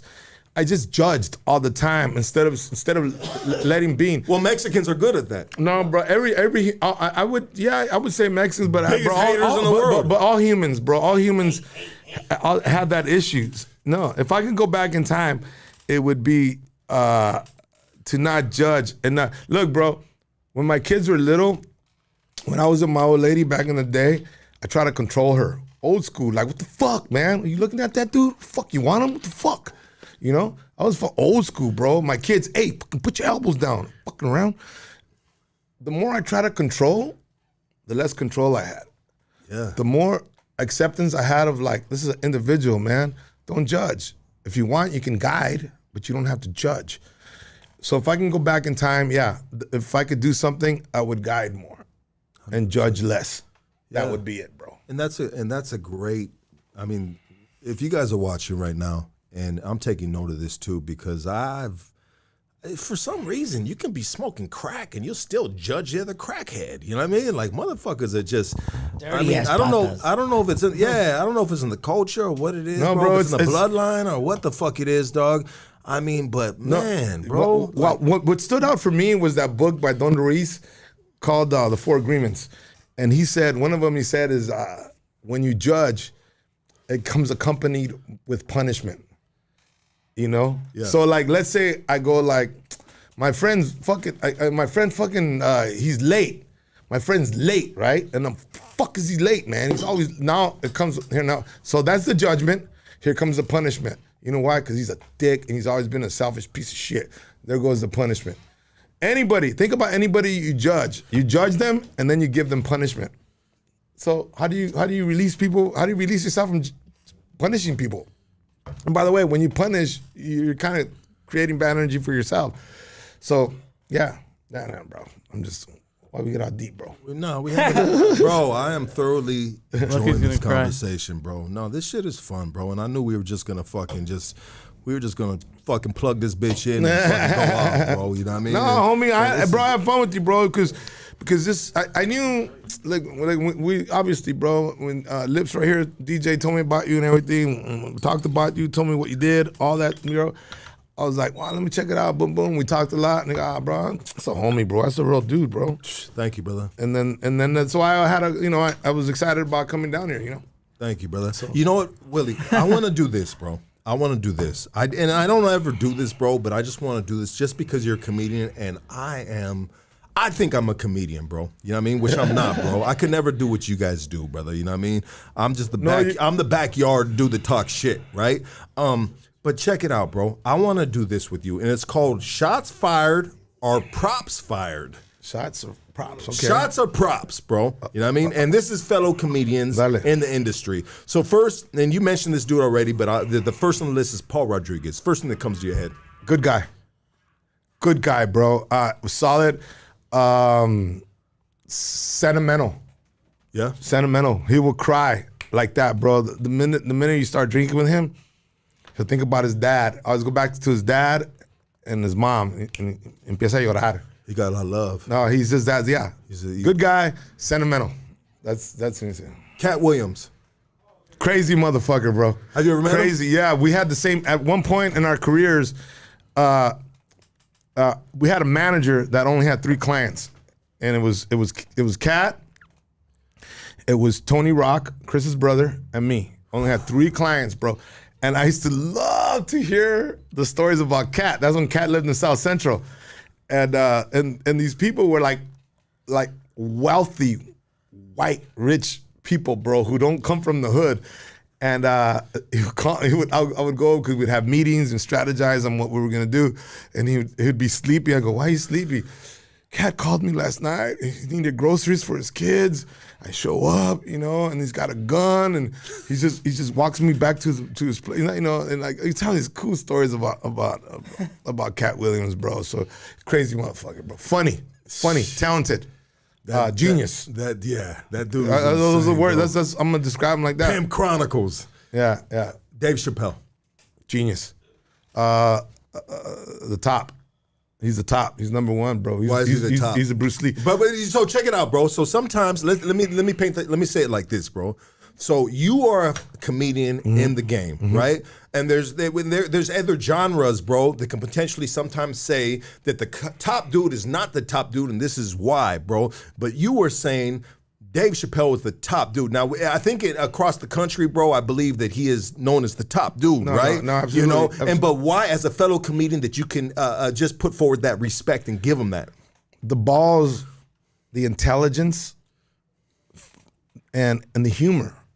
those three things and his ability to disclose and tell the truth about all the bullshit that happens in our society and make it funny, bro. Because anybody can say those things, but without the magic of humor, it's just a speech. But the fact that he talks about these deep fucking issues and makes them funny, makes every comedian, bro, every comedian live look at him and go, fuck, man, why didn't I think of that? Fuck, why didn't I think that's clever? And he's like, you know, I know he meditates, bro. I've never, you know, I've seen him in rooms and everything. I've never been deep with the guy at all. I'm never gonna fucking say something that's not true, you know? But I know if somebody was to talk to him, or I was able to just pick his brain a little, I'm pretty sure that Vato meditates a lot and gets deeper. And I knew one time he won an award, and I saw him in a interview. And the first time I saw the guy get like, yeah, he's vulnerable on stage, but I saw him like raw vulnerable. And they gave him this award, something, you know, for all, obviously for everything he's done. And he said, I'm just so thankful that they're acknowledging the amount of hours that I put into my work. That's what he said. He didn't say, I'm acknowledging, you know, that I'm happy that you guys are acknowledging my work. He said, I'm acknowledging that you guys, I'm happy that you guys are acknowledging the amount of time that I put, bro. Because when we write a joke, man, when I tell comedians, and Jay Leno told me this when I was a young comedian, he goes, Willie, I'm gonna tell you how you're always gonna keep working in this business. You'll always have a career, you'll always be able to feed your family. And here it is, this simple. Comedians are lazy. They're lazy people. So if you work hard, you'll always have a career. That stuck with me, bro. Like, all right, so long as I work, I'm gonna keep working. And that's true, bro. You can out-funny me.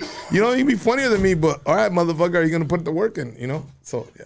Willie, I think you are one funny motherfucker, bro. Like, straight up, everything I see of you, bro, I fall out, bro. And I'm a critic, and I don't have any expertise of why I consider myself a critic. Like, I really, since I was young, in the household, it was always just like, with my cousins, we always clown each other, try to make my grandma laugh. But I really like Dave Chappelle, bro.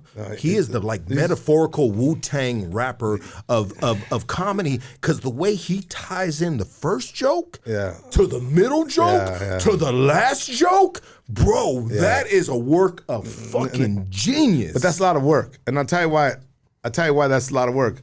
Go back to Richard Pryor, bro. Go back to Richard Pryor and watch Richard Pryor. Have you ever seen Richard Pryor's first Tonight Show? Have you ever, honestly, bro? Okay, I'm gonna tell you, when you look it up, he's on the Tonight Show and he's wearing a suit. This is his first appearance, wearing a suit with a black tie. And he tells jokes like this, like, hey, joke one. And he waits. Joke two.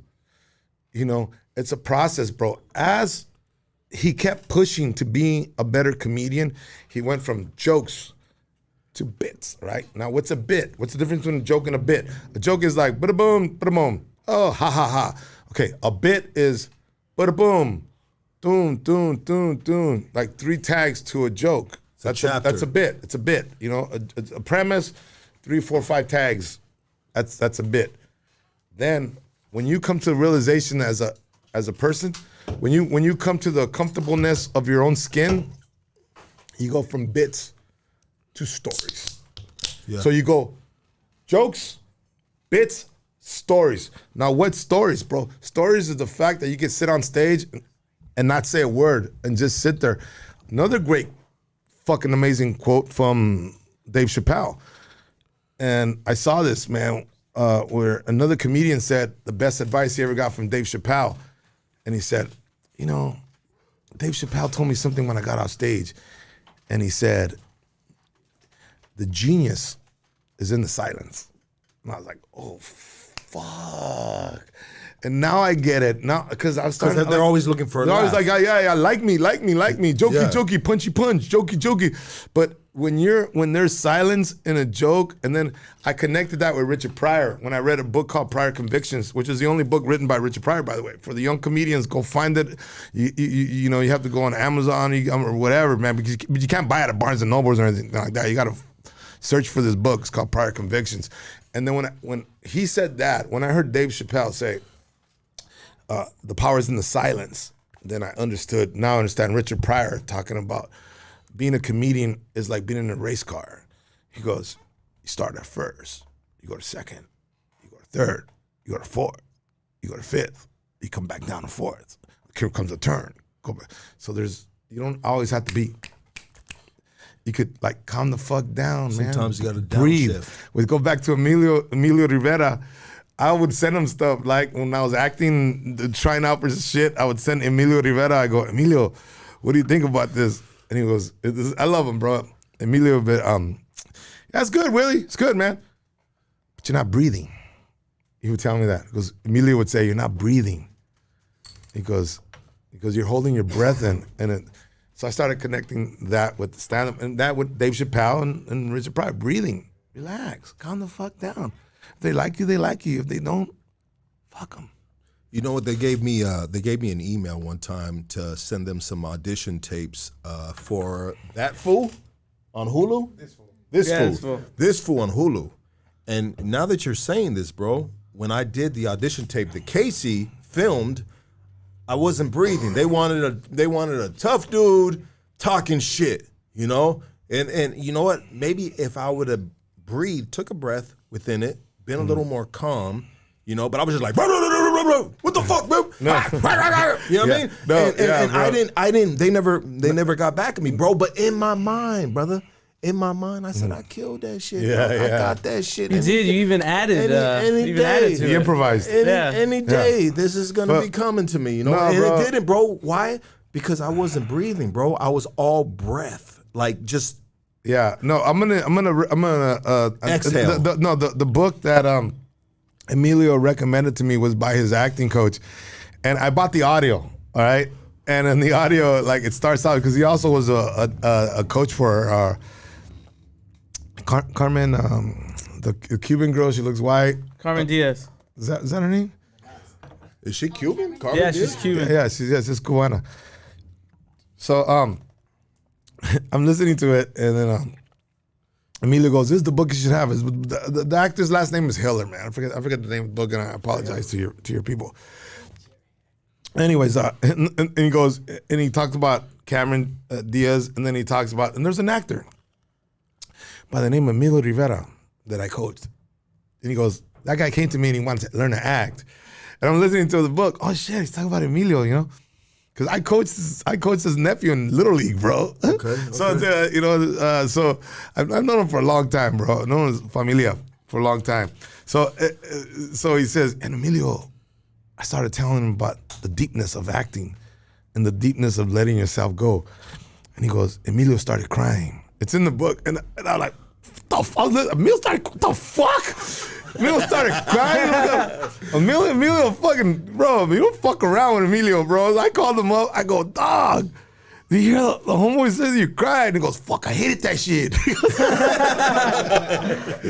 No, but the book, bro, I'm going to share it with you. Maybe if you want, I don't know, you can tell your people, or right, you guys send them a link to the book, to anybody who wants to study acting.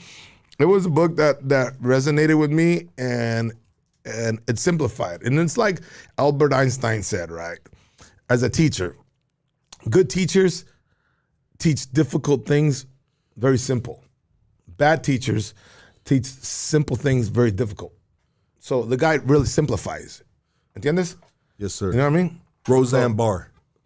Oh, badass bitch. Badass bitch with fucking balls of steel and fuck, bro. She's good friends with a good friend. I don't know her, and I know eventually I'm gonna have fucking drinks with her because one of my compas is Isai Morales. You know, as you guys know as Babo from La Bamba. Okay. And he's played the president on HBO. Richie! All right, so Isai is one of my homies, bro. And Roseanne had called Isai and wanted him about 4 years ago to run for president.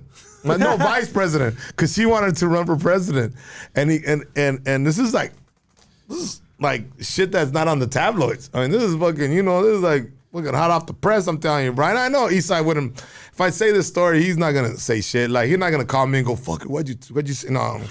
You know, it's not that serious. He just told me, like, he goes, bro, this fucking bitch is fucking crazy, man. She goes, let's do this.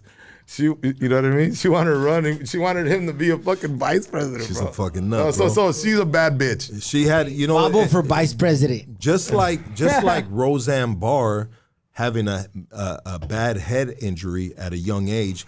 So did Sam Kinison. Oh, bro, he's a beast. Another beast. Yeah, I think what made Sam Kinison who he was he took something that was taboo, which was religion, and he made it humorous. Like he would find the things about religion that we know is bullshit, bro. Because we know there's spiritual people that want to guide you, and there's spiritual people that want your money. You know what I mean? You can separate. And I think what Sam Kinison did was like exploit the bullshit.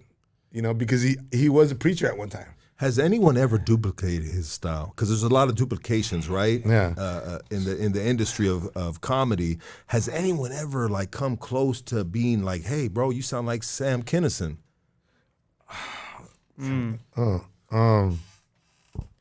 Yelling and screaming at people. I wouldn't say. No. Yeah, that's a good one. Ralphie May. Ralphie May. But Very close. it's a style. Yelling at people. Hey, the fuck? You know, what's that? Dane Cook does that. Yeah. Dane Cook yells, and I'm not. Listen, man, I'm not saying, because obviously you can get my act and go, this is you got influenced.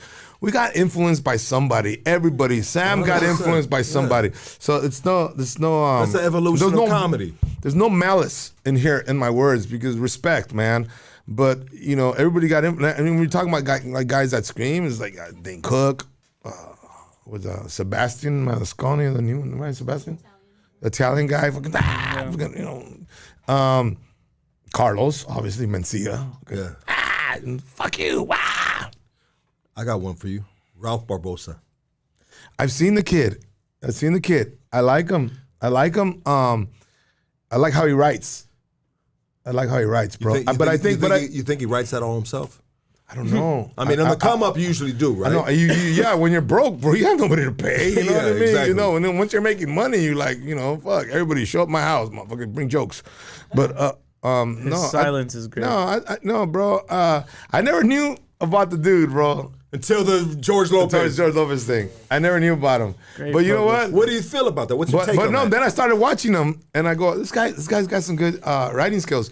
But what I'm about to say, if he sees it, he might go like, "Fuck you, hater," and I get it, because when you're younger, you're quick to fucking put your hands up, you know. But I believe that he's growing into himself, and I believe as he matures and as he experiences more life, like anybody, man, you know, like if you take early Richard to later Richard, I believe the cat is gonna be, if he doesn't let all this shit get to his head and says, okay, yeah, I'm getting some success, but I gotta keep writing. If he keeps writing and he keeps the discipline, he will evolve, and it's like peeling the onion, bro. You get deeper and deeper and deeper into like self. Do you think that it's hard for raza, Mexicanos, whatever Latino descent you might be, it's harder? Because I see Ralph Barbosa as universal, bro. Absolutely, He's bro. gonna make everybody laugh. And there's some raza comedians, bro, they just target a certain audience, which stunts their fucking growth, I think. You know? Yeah. But is it, I mean, there's an actual art to that. I mean, when you write your jokes, brother, I feel like you are universal as well, bro. You will make everybody laugh. You don't just need a brown crowd to make them laugh and relate with you. You can make anybody laugh. Well, I went through a journey. You know, with my career, and every comedian, as an individual, as your fingerprint is. Mine was, when I was coming up, George was already headlining. He wasn't famous. He was headlining, George Lopez. And respect, man. Me and him used to drink beers whenever I saw him at the Laugh Factory. The guy who was the metal was Paul Rodriguez. Underneath George was Carlos. So, bro, other than that, a la verga, bro. I don't give a fuck who you say. I was there in Hollywood. I was there. I can tell you exactly who. And anybody want to dispute, Fuck you. There was a guy coming up. Me and him were like, it was Freddie Soto who passed away early, bro. That's why you might not know of him, but this fucker was talented. He passed away early because of drugs. And then there was Salud. And then there was Greg Giraldo, who had a show on ABC. He's from the East Coast. He's a Puerto Rican cat. He's a lawyer. Super, super funny, bro. But for me, I said, okay, George already does all the raza stuff. Paul did all the raza stuff. Carlos was like, shut up, fucker, right? And then for me, I said, okay, I don't want to, I want to take the road less traveled. So I was doing these jokes where I was like, I just want to hit them. I remember one of the first jokes I did on the Tonight Show was about Jewish people, bro. Yeah.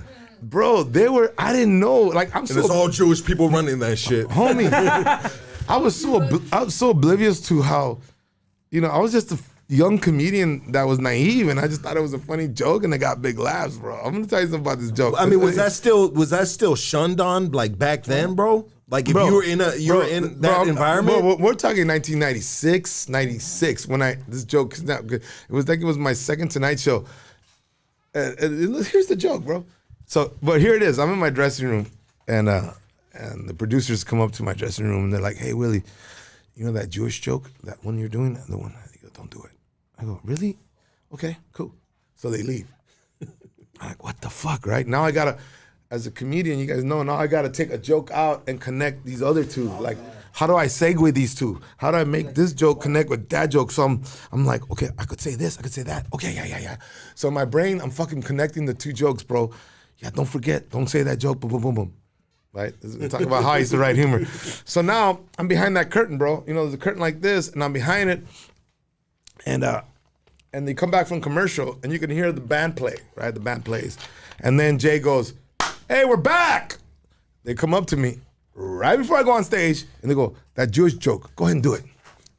Now I gotta put that shit in fucking 3 seconds. I gotta put that Jewish joke together, bro. So why was the change of heart though, bro? I don't fucking know. I don't know Hollywood, bro. I'm not in it. Well, let me make a phone call right now. I know a couple Jewish people. It got cleared, yeah. Well, here's how the joke. Here's the joke, bro.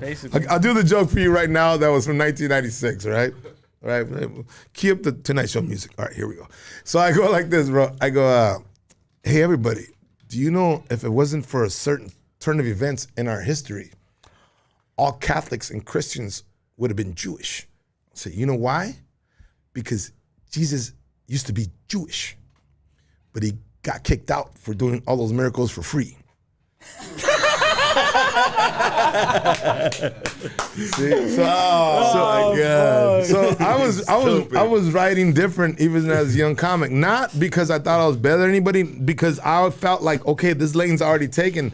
Let me go through this. Hold on, let me hit the Be Real on you real quick. That's not a rim shot. Hey, let's take a quick break. I got to take a leak, and we're going to be right back with Willie, baby. Let's go. Quick break. Pee break.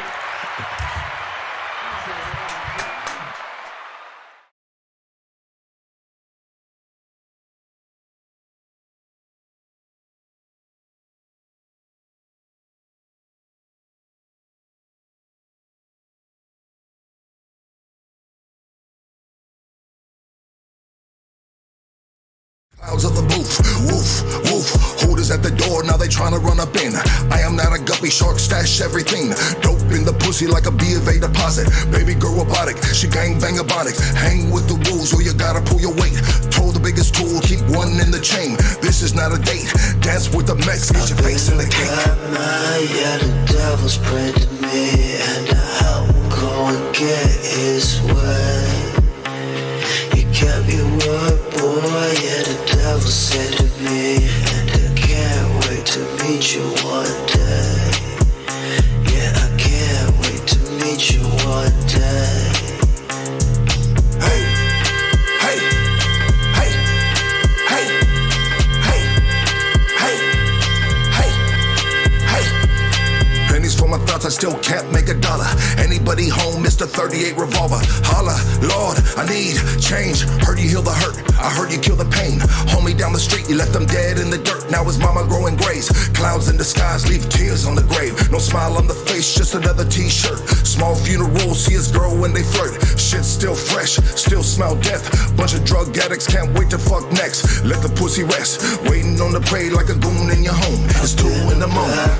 Yeah, the devil's praying to me, and I help him go and get his way. You kept your word, boy. Yeah, the devil said to me, and I can't wait to meet you one day. Yeah, I can't wait to meet you one day. Hey, hey, hey, hey, hey, hey, hey, hey. Kodak pictures catch the redness in my eyes. The pookie virtualized got the devil in my mind. The highs, the lows, a suicide note. The drip of the nasal, feel the tip of the razor. I'm tired of the living, I'm tired of the sinning. I wanna be dead dog better than these meds. Got my girl gagged, keep acting stupid, gonna throw you through the glass. Broken windows, limo tinted nipple. She crazy, we crazy, another meth baby. I need to sober up, I'm tripping, she waking. I think I need some sleep, I'm losing my mind. Catch me while I leap. I've been a bad man, yeah, the devil's praying to me, and I help him go and get his way. You kept your word, boy, yeah, the devil said to me, and I can't wait to meet you one day. Yeah, I can't wait to meet you one day.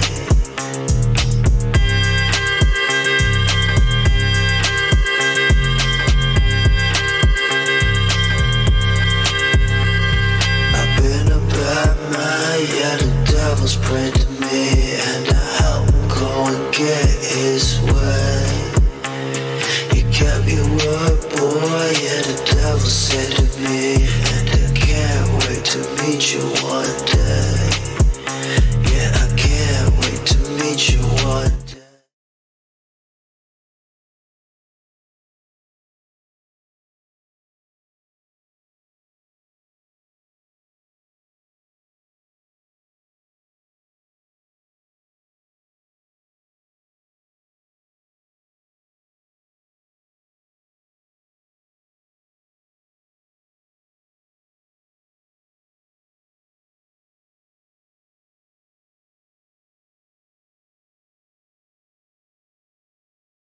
Good. Let's go. Let's get back on this right now. Casey's taking a leak right now. Casey's taking a leak. Nick, get over there and press main scene, and let's get Willie back right here real quick. He's on the time frame, No, so I'm good, bro. we're gonna respect it, baby. All right. Willie, I wanted to do this, brother.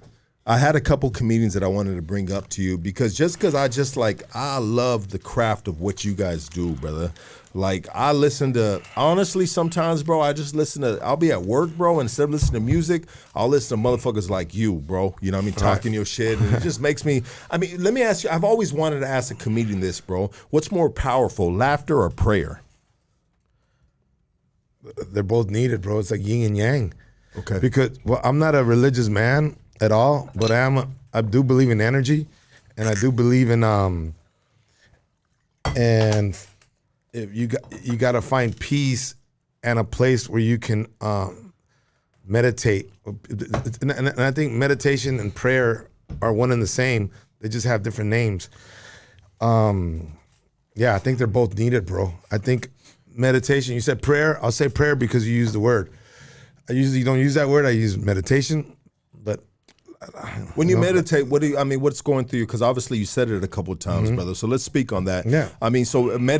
How long have you been meditating for it, and has that helped your fucking craziness in your head, bro? Yeah. Because I think all comedians, bro, have a whole lot of crazy in their head, and especially successful ones like your fucking self, brother. Yeah. You know, does that calm the waves? That calm the craziness? It calms the waves. It clears the path, and it brings things that you want to create.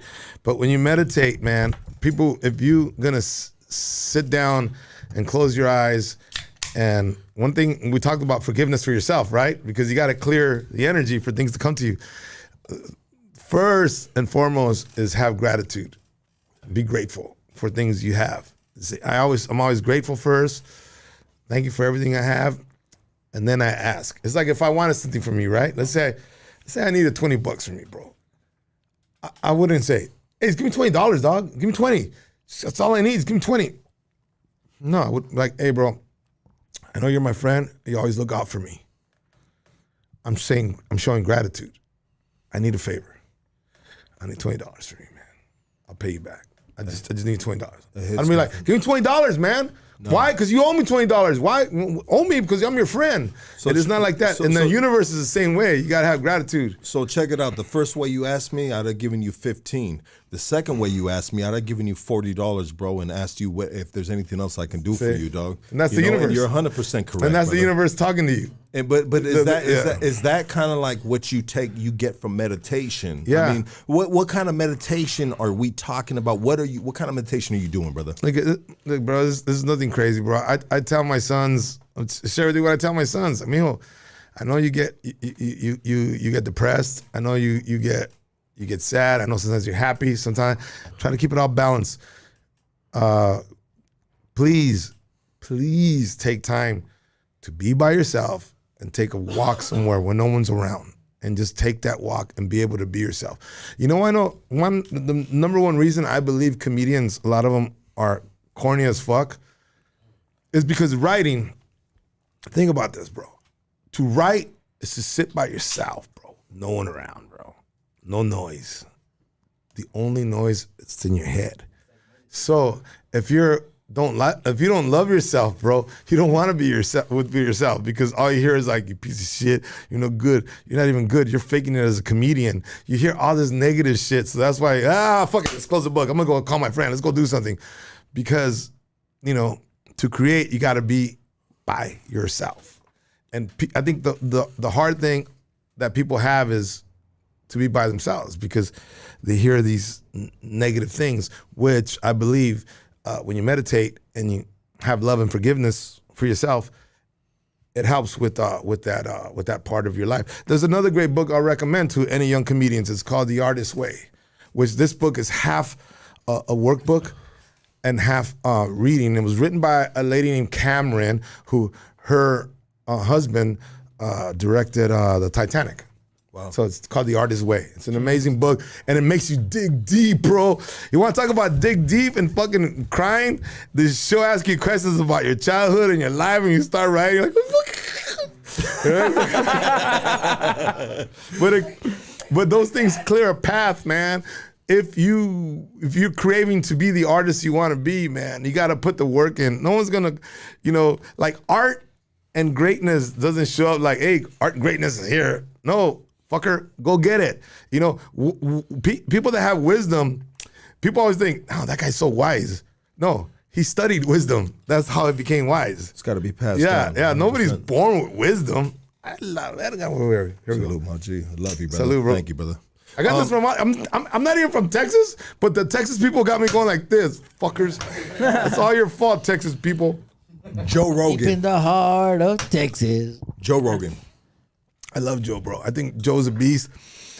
The thing about Joe, and I know he has a hard time with me, bro, and I've never been on his podcast, bro.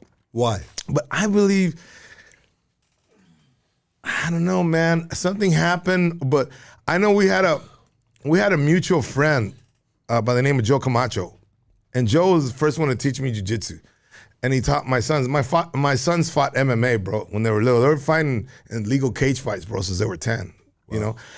And Joe fought cage, but he never made it. He never got in UFC, but everybody knows Joe. Joe Camacho went to Garfield. Joe Camacho's good friends of Mike Beltran. Mike Beltran is a UFC referee, from Garfield. Yeah. He's a homie. I don't know have you had Mike on? No, I'm not, I haven't had him on, bro, because he's a fucking like an FBI fucking informant. No, he's a cop, bro. He's a cop? Oh, okay. Yeah. He's a sheriff. He's a detective. Okay. Oh, you don't want him? No, I mean I can entertain it maybe one day possibly. I don't know, but anyway, so I got into jiu-jitsu because of Joe. Mike now is a badass jiu-jitsu guy, bro. I got a blue belt in fue la verga, I was like, fuck it, it's enough. Fuck it, I can know how to tap you out. But you get deep into it, right? Purple, brown, black. And my first day of jiu-jitsu was Mike's first day. And I remember the first time me and Mike were fucking grappling. We're like, we didn't even know how to hold each other. We were like two idiots. Like, how do you do this? So the mutual friends are with Joe Rogan there, right? Joe Rogan, like, he'll bring up something. I remember back in the day. This is back in the day. I was like, yeah, I think in the cage fights, you got to have good hands. And then Joe would be like, hands. Who needs hands, man? Blah, blah. He's doing all this shit about jiu-jitsu. All this shit. This is back in, and I know maybe now he'll say that didn't happen. I know it happened for a fact. So no, bro, I disagree with you, So every time we've had a conversation, another time we're at the ice house, and he was talking about something, and I disagreed. And he goes, Willie, here it is, bro. Here's you and I. He goes, we're both alphas, right? And I said, I disagree with you because they've done, there's no such thing as alphas. They've done a study, and then, like, I just don't agree with him. And I think, who knows, man? I don't know. I'm someone who, but I think the guy's funny. So the guy's a fucking mad genius. I think he's a mad genius. Well, I'm gonna tell you this, bro. I think he's a genius in the podcast game, and his ability to retain all that fucking information is fucking complete genius. But I'll tell you this right now, bro. I am not a fan of his comedy, bro. I cannot laugh at none of his shit, bro. But I love the dude, and I've ever seen the dude. I praise him and I hug him, and I'd be happy to meet him. But I would be happy to meet him for his podcast, not his comedy. For you, but if you share that information you just said right now, that will get me shunned like you. You would never be. You would never be in his show. And I don't. You know what, bro? I would love to be in a show, but I don't need to be on a show. Just like with the people that hear your jokes, bro. Yeah. Are you gonna censor yourself? No, you're gonna say it the way it is, bro. And sometimes being real, it could put you on the wrong side of certain tracks, bro, and it is what it is, but we will get through that, and we will be successful in our own way and however we do it. Even though when dudes come on this show, upcoming comedians, like, he's got numbers, baby. You know what I mean? Come on, bro. He's a fucking millionaire many, many times over. I was really, really good friends with Joey Diaz. Who That's the next dude I want to ask you. Go. Yeah, and Joey Diaz and Joe are like brothers, But he kind of hurt me, bro, about 2 years ago, because I was going to start a podcast. And at the time, Joey, man, just be real, bro. He needed some help with some stuff, and I was there for him, I mean, I'm not trying to act like a bitch, like, oh, no, but bro, I fucking, whatever you needed, I was there. So I felt like, hey, as a homie, and Joey being real, Joey being Joey, who he is, I said, hey, homie, I'm starting this podcast. And he goes, what's your numbers? I said, I ain't got no numbers, bro. I'm just starting. And this is Joey. Hey, fucking, it's embarrassing. I can't be on the show with fucking no numbers. I'm like, yeah, but I'll get numbers if I have you as a guest. And he's like, no, fucking get numbers, and then I'll fucking talk to you. I was like, and after, but bro, this after we're like homies, And I was like, oh, all right, Holmes, all right, it's cool. It's cool, big dog. So now that's it. So this, I'm cool with them, bro. No hay pedo. I obviously, respect. Look what he's done. You got to respect people who've done well. But that was, you ask me questions about anybody, I'm gonna tell you, bro. You know what, bro? You can give Joey this. At least he told you the truth. And then I got to give him that too, bro. At least he told you the truth. Bro. Yeah. But you know what? A lot of dudes could have given you like, oh yeah, we'll do it, dog, no problem. You know what I mean? And you hit them up, they don't hit you back. Like, he told you the real, bro. Yeah, but and you got to give him that, because I like Joey Diaz, and I'm not trying to give him a pass on this, bro. Because right now the homie right here is Willie right here. No, and you're right. But listen, let me tell you something, bro. At the same time, okay, bro, I could have handled it better. 100, bro. What I'm hearing you right now, absolutely, I could have handled it way better. But I'm a human. So fuck, dude. No, I got all my feelings a little bit on that. I did, bro. I was like a little bitch about it. I would have been a little bitch about it too. I was like, fuck you, then, bro. I even blocked him, bro. And now that he calls me, He blocked him on Facebook, Instagram. I was like that angry ex, bro. Willie, you know what? Hey, Willie, I dare blocked you. him on Bumble. You about that petty shit, huh? I dare you look for me, fucker. What's over? That was right. Shout out to Prayers too. Prayers blocked me too. But anyways, Hey, Joey doesn't do his podcast anymore. He stopped it. I stopped seeing episodes coming up. But hey, to each his own. Whatever the reason why. Bill Burr, a genius, bro. Another guy that's out there. He can, man. It's so crazy, bro. Bill Burr made me do something in my life, bro.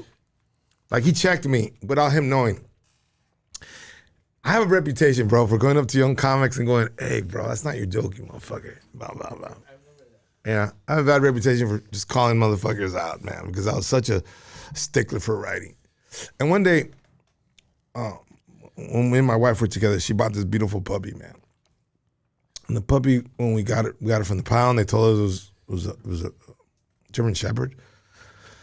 So it was beautiful, boom, boom, boom. Fucking dog is growing. He turns into a fucking Rottweiler. And he's chewing everything. He fucking listens to nothing, bro. He's destructive. And I'm writing this bit. And then I go to the ice house and I see Bill Burr. Hey, what's up, bro? How you doing, man? What's up, bro? Hey, how you doing? Well, I'm good, man. I'm just here going on my notes. All right, man. I'm gonna go up right now. Okay, go, man. Go. All right, Bill. So he goes up. He does a bit, bro. Now, I have my bit on the index cards. He goes up there and he does a bit about a Rottweiler. That it was a puppy. That boom, boom, boom, boom, boom. Exact same fucking thing. And that's when I said, obviously I tore up my notes, bro. Like, I'm never gonna do that joke. You know, this is, Bill did it first. You know what I mean? He's doing it right there in front of me. And I just tore it up, bro. And I just fucking fucked with me for like a week or 2 weeks where I go, man, how many times have I gone up to comedians and fucked with them? And maybe they just didn't see me. They just had the same fucking human experience. And it kind of changed me a little bit. So without Bill knowing, that fucking changed me a little bit, bro. The way I approach young comics that do stuff where I thought, oh, motherfucker, man, you know, you took that, you know, you stole it, you lifted that.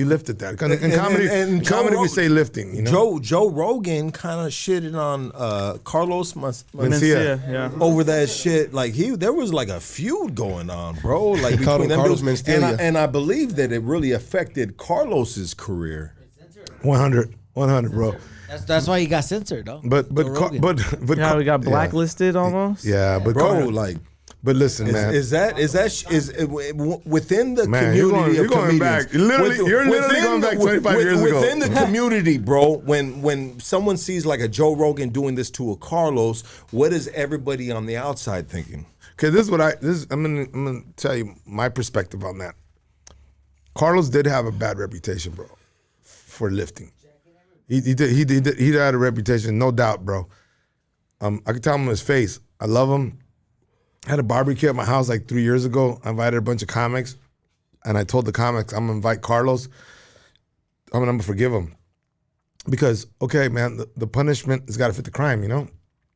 He did something bad, but what the fuck, dude? You know, it's not like the dude fucking murdered fucking 10 people. He made a mistake. I said, I'm gonna invite him. Had a carne asada, you know how we do. And he showed up, and then I just told all the comedians, just shut the fuck up. Don't bring up that. Just have a drink with him.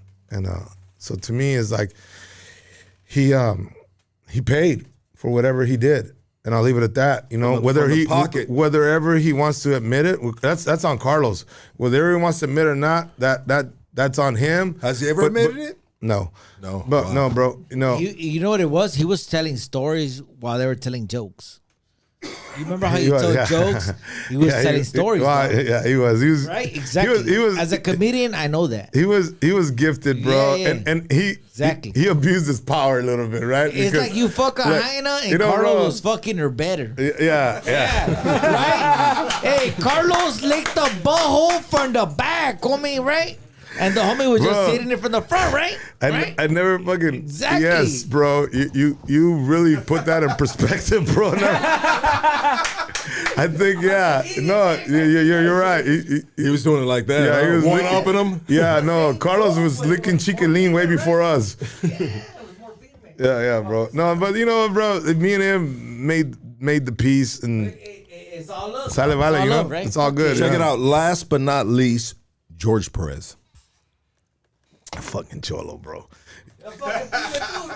He's good people, bro. He's always been solid with me. You know, he's always been just a person. He's just been a person with me, bro. We've never, like, I've done this podcast a couple times, and I've never, it's kind of like this, bro. You know what I mean? It's like, it's never like, oh, fucking Showtime, other than when I fucked up fucking Woodstock, you know? Chicano Woodstock. I fucked, yeah. We should have dropped that video. Should have posted that one. Anytime you do a podcast with fucking George Perez, just wait until the picture comes off the wall. Hey, the picture frame comes off the wall. There's always it's gonna be on. two C's: cocaine and cats. Homie, that's it. No, bro. He's a fool. I Perez, love that cocaine dude, and bro. cats. I love that dude. No, you know, he's scaling back on that, bro. No, he's scaling good. back on the. That's you good. know? That's good. That's No, he's a good vato, bro, but he's scaling really back good dude. because him and fucking side dick Eddie. yeah, good. Yeah. Because we've hung out and I'm like, well, bro, you know, you're not. And he goes, nah, bro, I'm taking a break. Oh, all right, bro. That's good, bro. So now, if you say George Perez, bro, solid dude. George, I love you. I wish you would write more because you're that talented, you know. And that's all, man. He's talented, and I'm not telling you anything that I wouldn't tell him. You know what I mean? Like I think the dude is so talented that you know that he's got a lot in him that he needs to put on paper. You know. 100%. Perez is one of those about to shoot it from the hip, dog. Yeah. You know From what? the hip. You know what I want to do? I want to take phone calls real quick before you get out of here. I know you got to go right now, brother. I know you got an appointment right now, and I want to give these guys. I want to throw my boys an alley oop right here. This is Young Beeves. This is Elias Cepeda. Dude, my boy, they call him Snoopy from 18, bro. He been shot 18 fucking times, bro. 12 times. Huh? 12 times. 12 times. You trying to get me shot 6 more times, bro? Fuck. Hey, you know how we do these stories, bro? We put a little tapatio on this A little bit shit, of crema dog. los tacos. Yeah, dog. And then we got Young Bees, bro. And these dudes right here have been with me since day one, brother. And I told them, I said, check it out, Willie coming through, dog. And I'm a good homie, bro. You feel Right. what I'm saying, dog? Yeah. And I want to bring my boys through, dog. Is there any way, and I'm not trying to put you on the spot, bro, but is there any way that we can get these guys to open up for you? Yeah, absolutely, bro. I'm gonna be in. Bro, they are funny, bro. No, I know. They're funny, bro. dog. I don't give a fuck if they're funny or not. I just help. Give 'em a chance. I just help my people out, bro. And I know that sounds wrong because, you know, I've done that many times and they're like, oh, your people. Oh, boom, boom. Bro, okay, white people call it war networking. You know, black people call it that's my peeps. You know, but when Raza helps Raza, like, oh, you know, people La Raza. No, a la verga, man. You know, I got a show, DJ right here. He's my assistant, and get information. I'm gonna be at the Laugh Factory in West Covina, bro. Brand new. They just built a brand new Laugh Factory. right there on Citrus. I'm gonna be there for a week. What's my week, bro? Yeah, shoot that. You Oh fucker. my God, you should remember that. Yeah, I'm gonna be October at the 28th. October I'm gonna be 28th. there for a week, bro. I got like 5 or 6 shows, and then I'm gonna put you cats up, bro. Anytime, anywhere, my boy. I know at the end of the day, it's not gonna fall on him. It's gonna fall on you, dog. Please, my boy. Yeah, don't fuck up like you did last week. Bro, tell him about last week, dog. Man, You my- had me fucked up, Willie. This fucker told me, he goes, Oh, my He God. calls me like 5 times. Dude, you got that podcast today. You got that podcast. All right, bro, I got it. Send me the address. So he sends me an address, right? But I showed up hungry, bro. And then you got so many fucking taco trucks here, right? I could smell that shit when I was driving. I said, fuck this, bro. I can't take it. So I ordered like some tacos and they were taking their time. I was looking at my phone. That's when I called you. I said, bro, I'm sorry. I'm going to be 5 minutes late. And he said, 5 minutes late for what? I said, our podcast, bro. What do you mean, next week? I said, no, today. We're talking about today. Yeah, podcast today. He goes, no. Boom. I said, okay, bro. I'm gonna call you right back. And I called him. The fuck, DJ, man? Well, bro, Willie had me tripping, bro, because I don't ever want to waste this man's time on nothing, dog. So I went back to my shit and I was like, Willie, I was like a motherfucking snitch, homie. I was like, I'm gonna send you the screenshot. This fool fucked up, not me, dog. Because I know what it is. This dude is traveling, bro. He is all over the fucking the states, bro. You know what I mean? Brother, like, thank you so much. No, thank you for having me, bro. This has been bad as fuck, dog. Homie, you brought me back old school. You brought me back, bro. You brought me back cruising Whittier. And you brought me back Nicolas, bro, from back in the day. Oh, you did. You said Nicolas. I've been in trouble there too many times. Hey, before we go, do you guys have any question for Willie? I have one question. Go ahead, big dog. Okay, so as a comedian, because I'm a homie, right? You know, George is a homie, a bunch of homies, right? Yeah. So when you're a comedian, they always tell you should never wear shorts when you do comedy, though. I think it's stupid as fuck, right? I don't know. Listen, bro. Right? I don't know who said what. No, because they say that if you're wearing short, because I wear long socks and shorts, right? They say that you should never wear shorts because the audience doesn't take you seriously. All right. Have you ever heard that bullshit? Okay. No, I don't give a fuck. But here it is from years and years of, Shooting. this and that. Fuck they. Whoever they are, you got to take that away from the equation. There's no they anymore. There's only you. So you comes with, bro, Thank you. meditating, walking, and you say, this is what I believe. Because every guy that's created something great was not supposed to do it. Every guy, bro. I don't care. I don't give a fuck who it was. Thank you, because I get shit, dog. No. I've done the Ontario Improv. They're like, oh my god, you gonna go shorts? Well, fuck, what you want me to wear? Ankle shorts, socks, No. bitch. Like these motherfuckers, they'll be like, we can't even see your knees. But bitch, I haven't seen my knees in 10 years. No, I mean, come on. They give me shit, right? No. But what do you say? Stay real, real, right? No, Stay real? No, not stay real. To me. Stay real to you. Exactly. To That's you. what I'm saying. Thank you. I want to critique Beeves, and I want you to maybe add to it. I'm going to critique Beeves because I love comedy, and I see Beeves. But I see Beeves really, like right now, he's really going in on one audience. Yeah. Which is my genre. But should you have a genre, Willie? No, here it is, bro.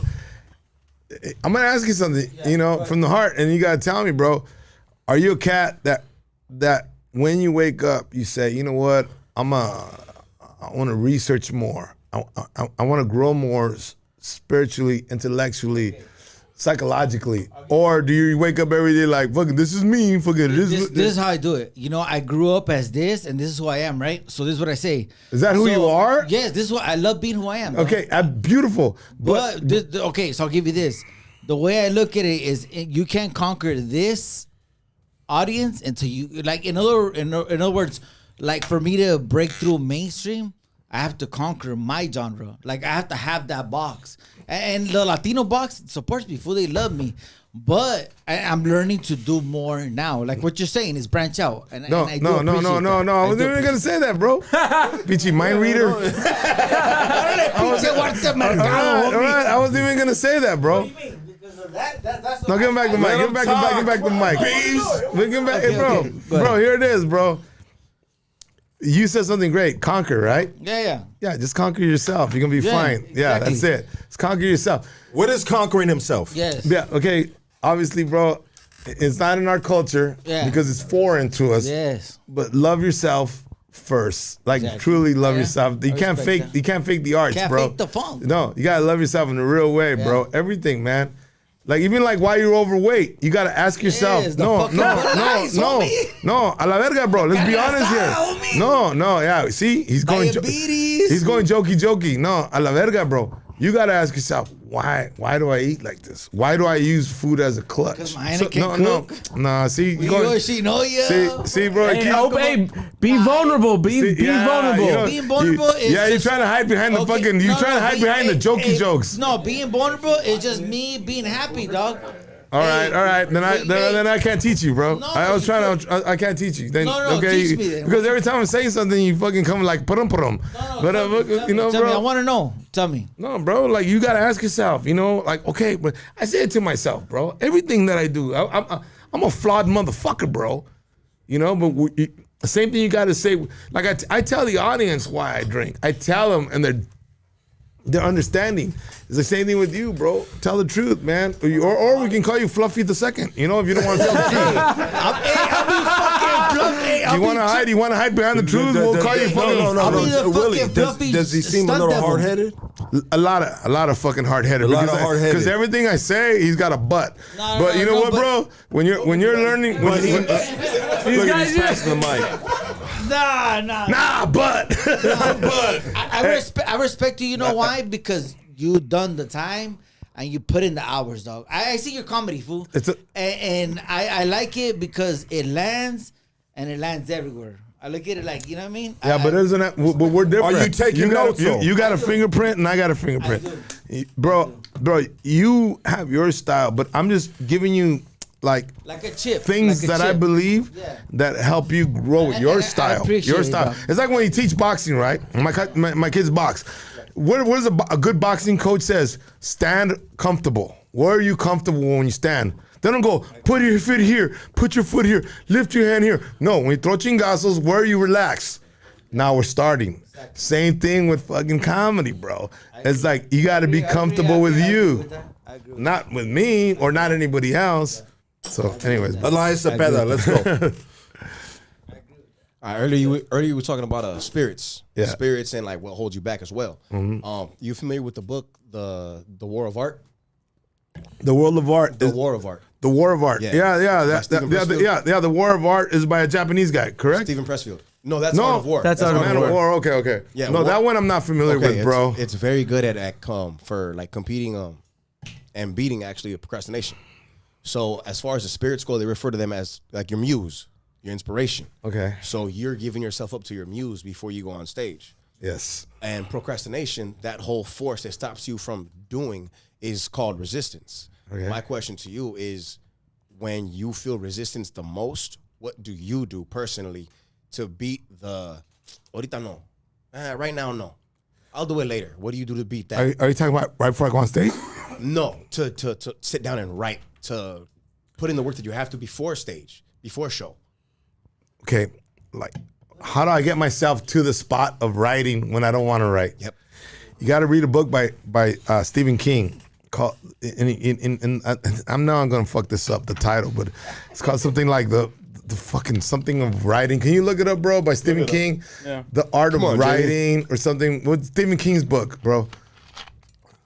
I got your answer. That's our Jamie over there. Yeah, I got him. It's Stephen King's book about writing, a book about writing, bro. And I know you'll find it. Coming right up. It's coming right up, bro. It's in the mustache. No, bro. no, He's no, gotta no, find no, it. no. Look at his mustache. He'll find anything. You got it, bro. But anyways, as he finds it, I'm gonna tell you something. What he says is, when you start writing, it's beautiful. And the reason I want to read this book, because I knew. On writing. Is it On Writing, a memoir of craft by Stephen King? Yeah. Okay. That book, bro. I knew that he didn't write comedy, but I knew it's writing, and everything's relative, right? Mm-hmm. Whether you're writing horror, love, or comedy, it's writing is writing. You're creating. And he said, in that book, he says, like, when you're a writer, he goes, let's say you're married in the book, and you got kids, and you got this little apartment because you're poor as fuck, and the washer and dryer are going off, because you should be able to write on top of the fucking dryer, your notes on top of the dryer, because you have this love for the craft. He says, as you get better, then you can start. As you get better and you're making more money, you can go like, all right, fuck that. I want that fucking mahogany desk. And that's the desk I want.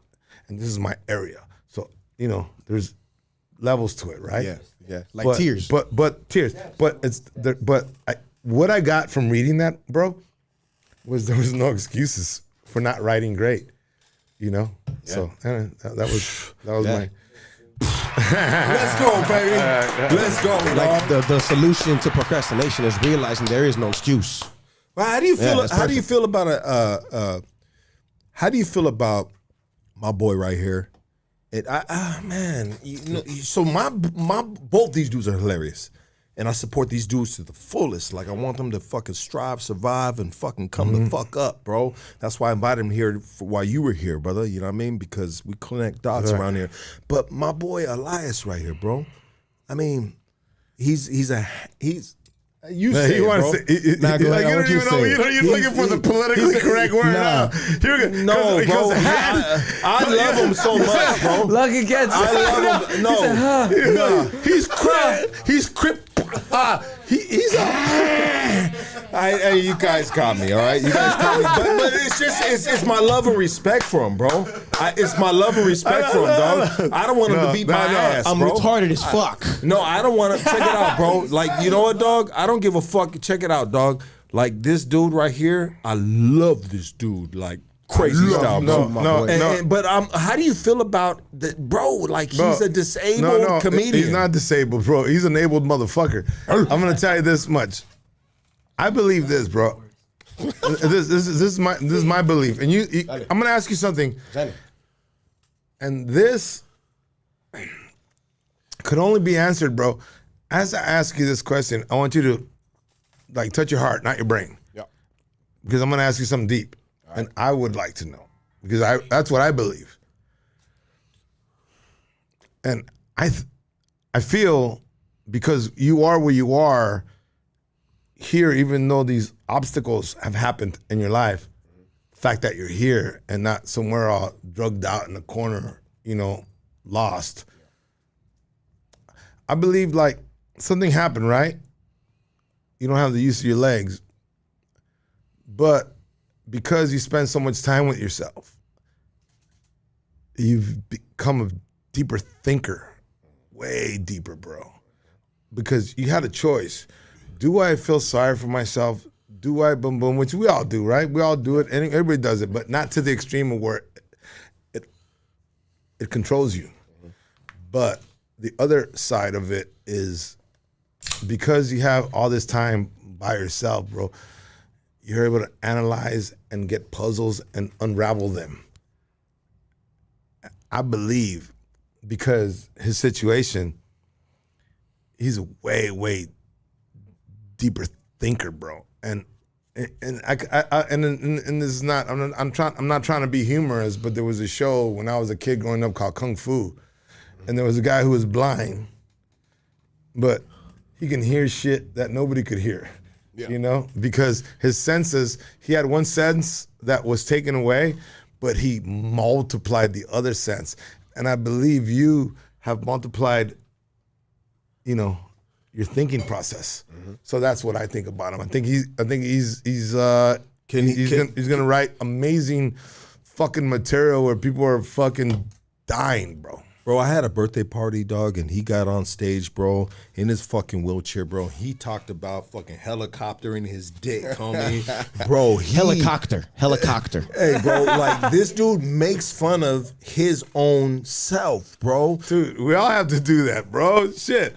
Everybody has to, bro. I make fun of my dick when I get drunk. I couldn't fuck my old lady, bro. My dick was drunk too. We have to tell the truth. We have to tell the truth about who we are, man. Oh, yeah. And the truth. And when I tell this young comedian here, DJ, who works with me on the road, and he doesn't tell the truth about things when he first worked with me, and he's like, "What did you think?" And I said, "I think you're full of shit," because I didn't hear anything about who you are as a person. I heard something funny, but I still don't know you. Mm-hmm. I don't know who the fuck you are. I feel that. And comedians, you have a life, a mom, a dad, brothers, sisters, uncles that nobody had on this planet. Mm-hmm. You had the same thing. And as comedians, you just want to be accepted, but you pussy out by doing general shit. Yeah. Talk about your real shit. Yeah. 100%. Doing knock jokes instead of fucking telling real shit. What's up with yourself. And this, bro, with your situation, I get it. It's you being in a wheelchair. It's part of who you are. Mm-hmm. A part. Yep. Exactly. It's not who you are. Exactly. You're a friend. You have family. Mm-hmm. You have this. That doesn't define you. Mm-hmm. You know what I'm saying? Just gives me good parking. That's it. There you go. I like that. It's Willie Barcena, baby. Hey, all plugs of where you're gonna be at. Let's do that. I have a question. Go ahead. So people would say I look like a young Bob from La Bamba, and you said that you actually know Sai. Do you have any stories This is the longest fucking podcast No, we'll end it right now. We'll end it right now. You gotta be somewhere, bro. No, bro. Go, no, I'm kidding, brother. Go ahead. I'm busting balls, bro. Go ahead. You got any stories with Bob from La Bamba? Isai is a sweetheart, man, and I've known him for 3 decades, and I was gonna have a podcast maybe 5 years ago, but this dude that was working with me, we didn't click. I didn't know we didn't click. It was unknown to me, and all these episodes we shot are lost. So my episode of Isai was this. I talked to him for like this, right? Conversing for about an hour and a half with Isai. And we talked about Sean Penn because he was in Bad Boys with Sean Penn back in the day. And we were done, bro. And we wrapped up. We said goodbye. And he goes, man, Willie, he goes, you are the first guy to talk to me for an hour and a half. And not once you brought up La Bamba. He goes, I forgot that I was raised by a stepdad. Nobody's ever talked to me about that. Because I had him bring out, what is it like being raised by a man that's not your father, that comes into the situation, and your mom shows up with this guy. Now you gotta love him, but you don't love him. But you gotta grow to love him. How awkward was that? And man, he let out his guts, bro. But he said, bro, nobody has asked me about my stepdad. So that's my situation with Isai. I love him to death. Isai, I love you, big dog. Everybody give it up for Willie Barcena. Hey, do you want to give any shout out to where you're going to be at? I know you said something during the podcast. Lips, come here, fucker. Lips, where am I going to be at, bro? Come here, man. Give him that mic over there, Give him that mic Give right him there. that mic over there. Give him a mic. Lips, where am I going to be at the next? Show them lips. Put the camera on there. Sit down, bro. Sit down. You're not going to get raped, See them you lips. sexy motherfucker. Those are some sexy ass lips, bro. See the little hair. Oh, they got hair, bro. On the casting couch. All right, so this week we got Simi Valley on Friday at Junior's Comedy Club. Hey, somebody just corrected. They said it's not called Juniors, it's called JRs, bro. That's your friend, Willie. You told me this. I thought that's what it was called. Yeah. I don't fucking know. Right, and then- Simi Valley, man. And then next week we got Minneapolis at the Temple Theater.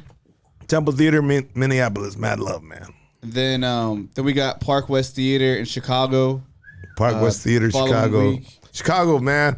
We got mad raza there, bro, in Chi-Town. There's a lot of Chi-Towns that tap in right here, bro. Mad love, mad love. Chicago.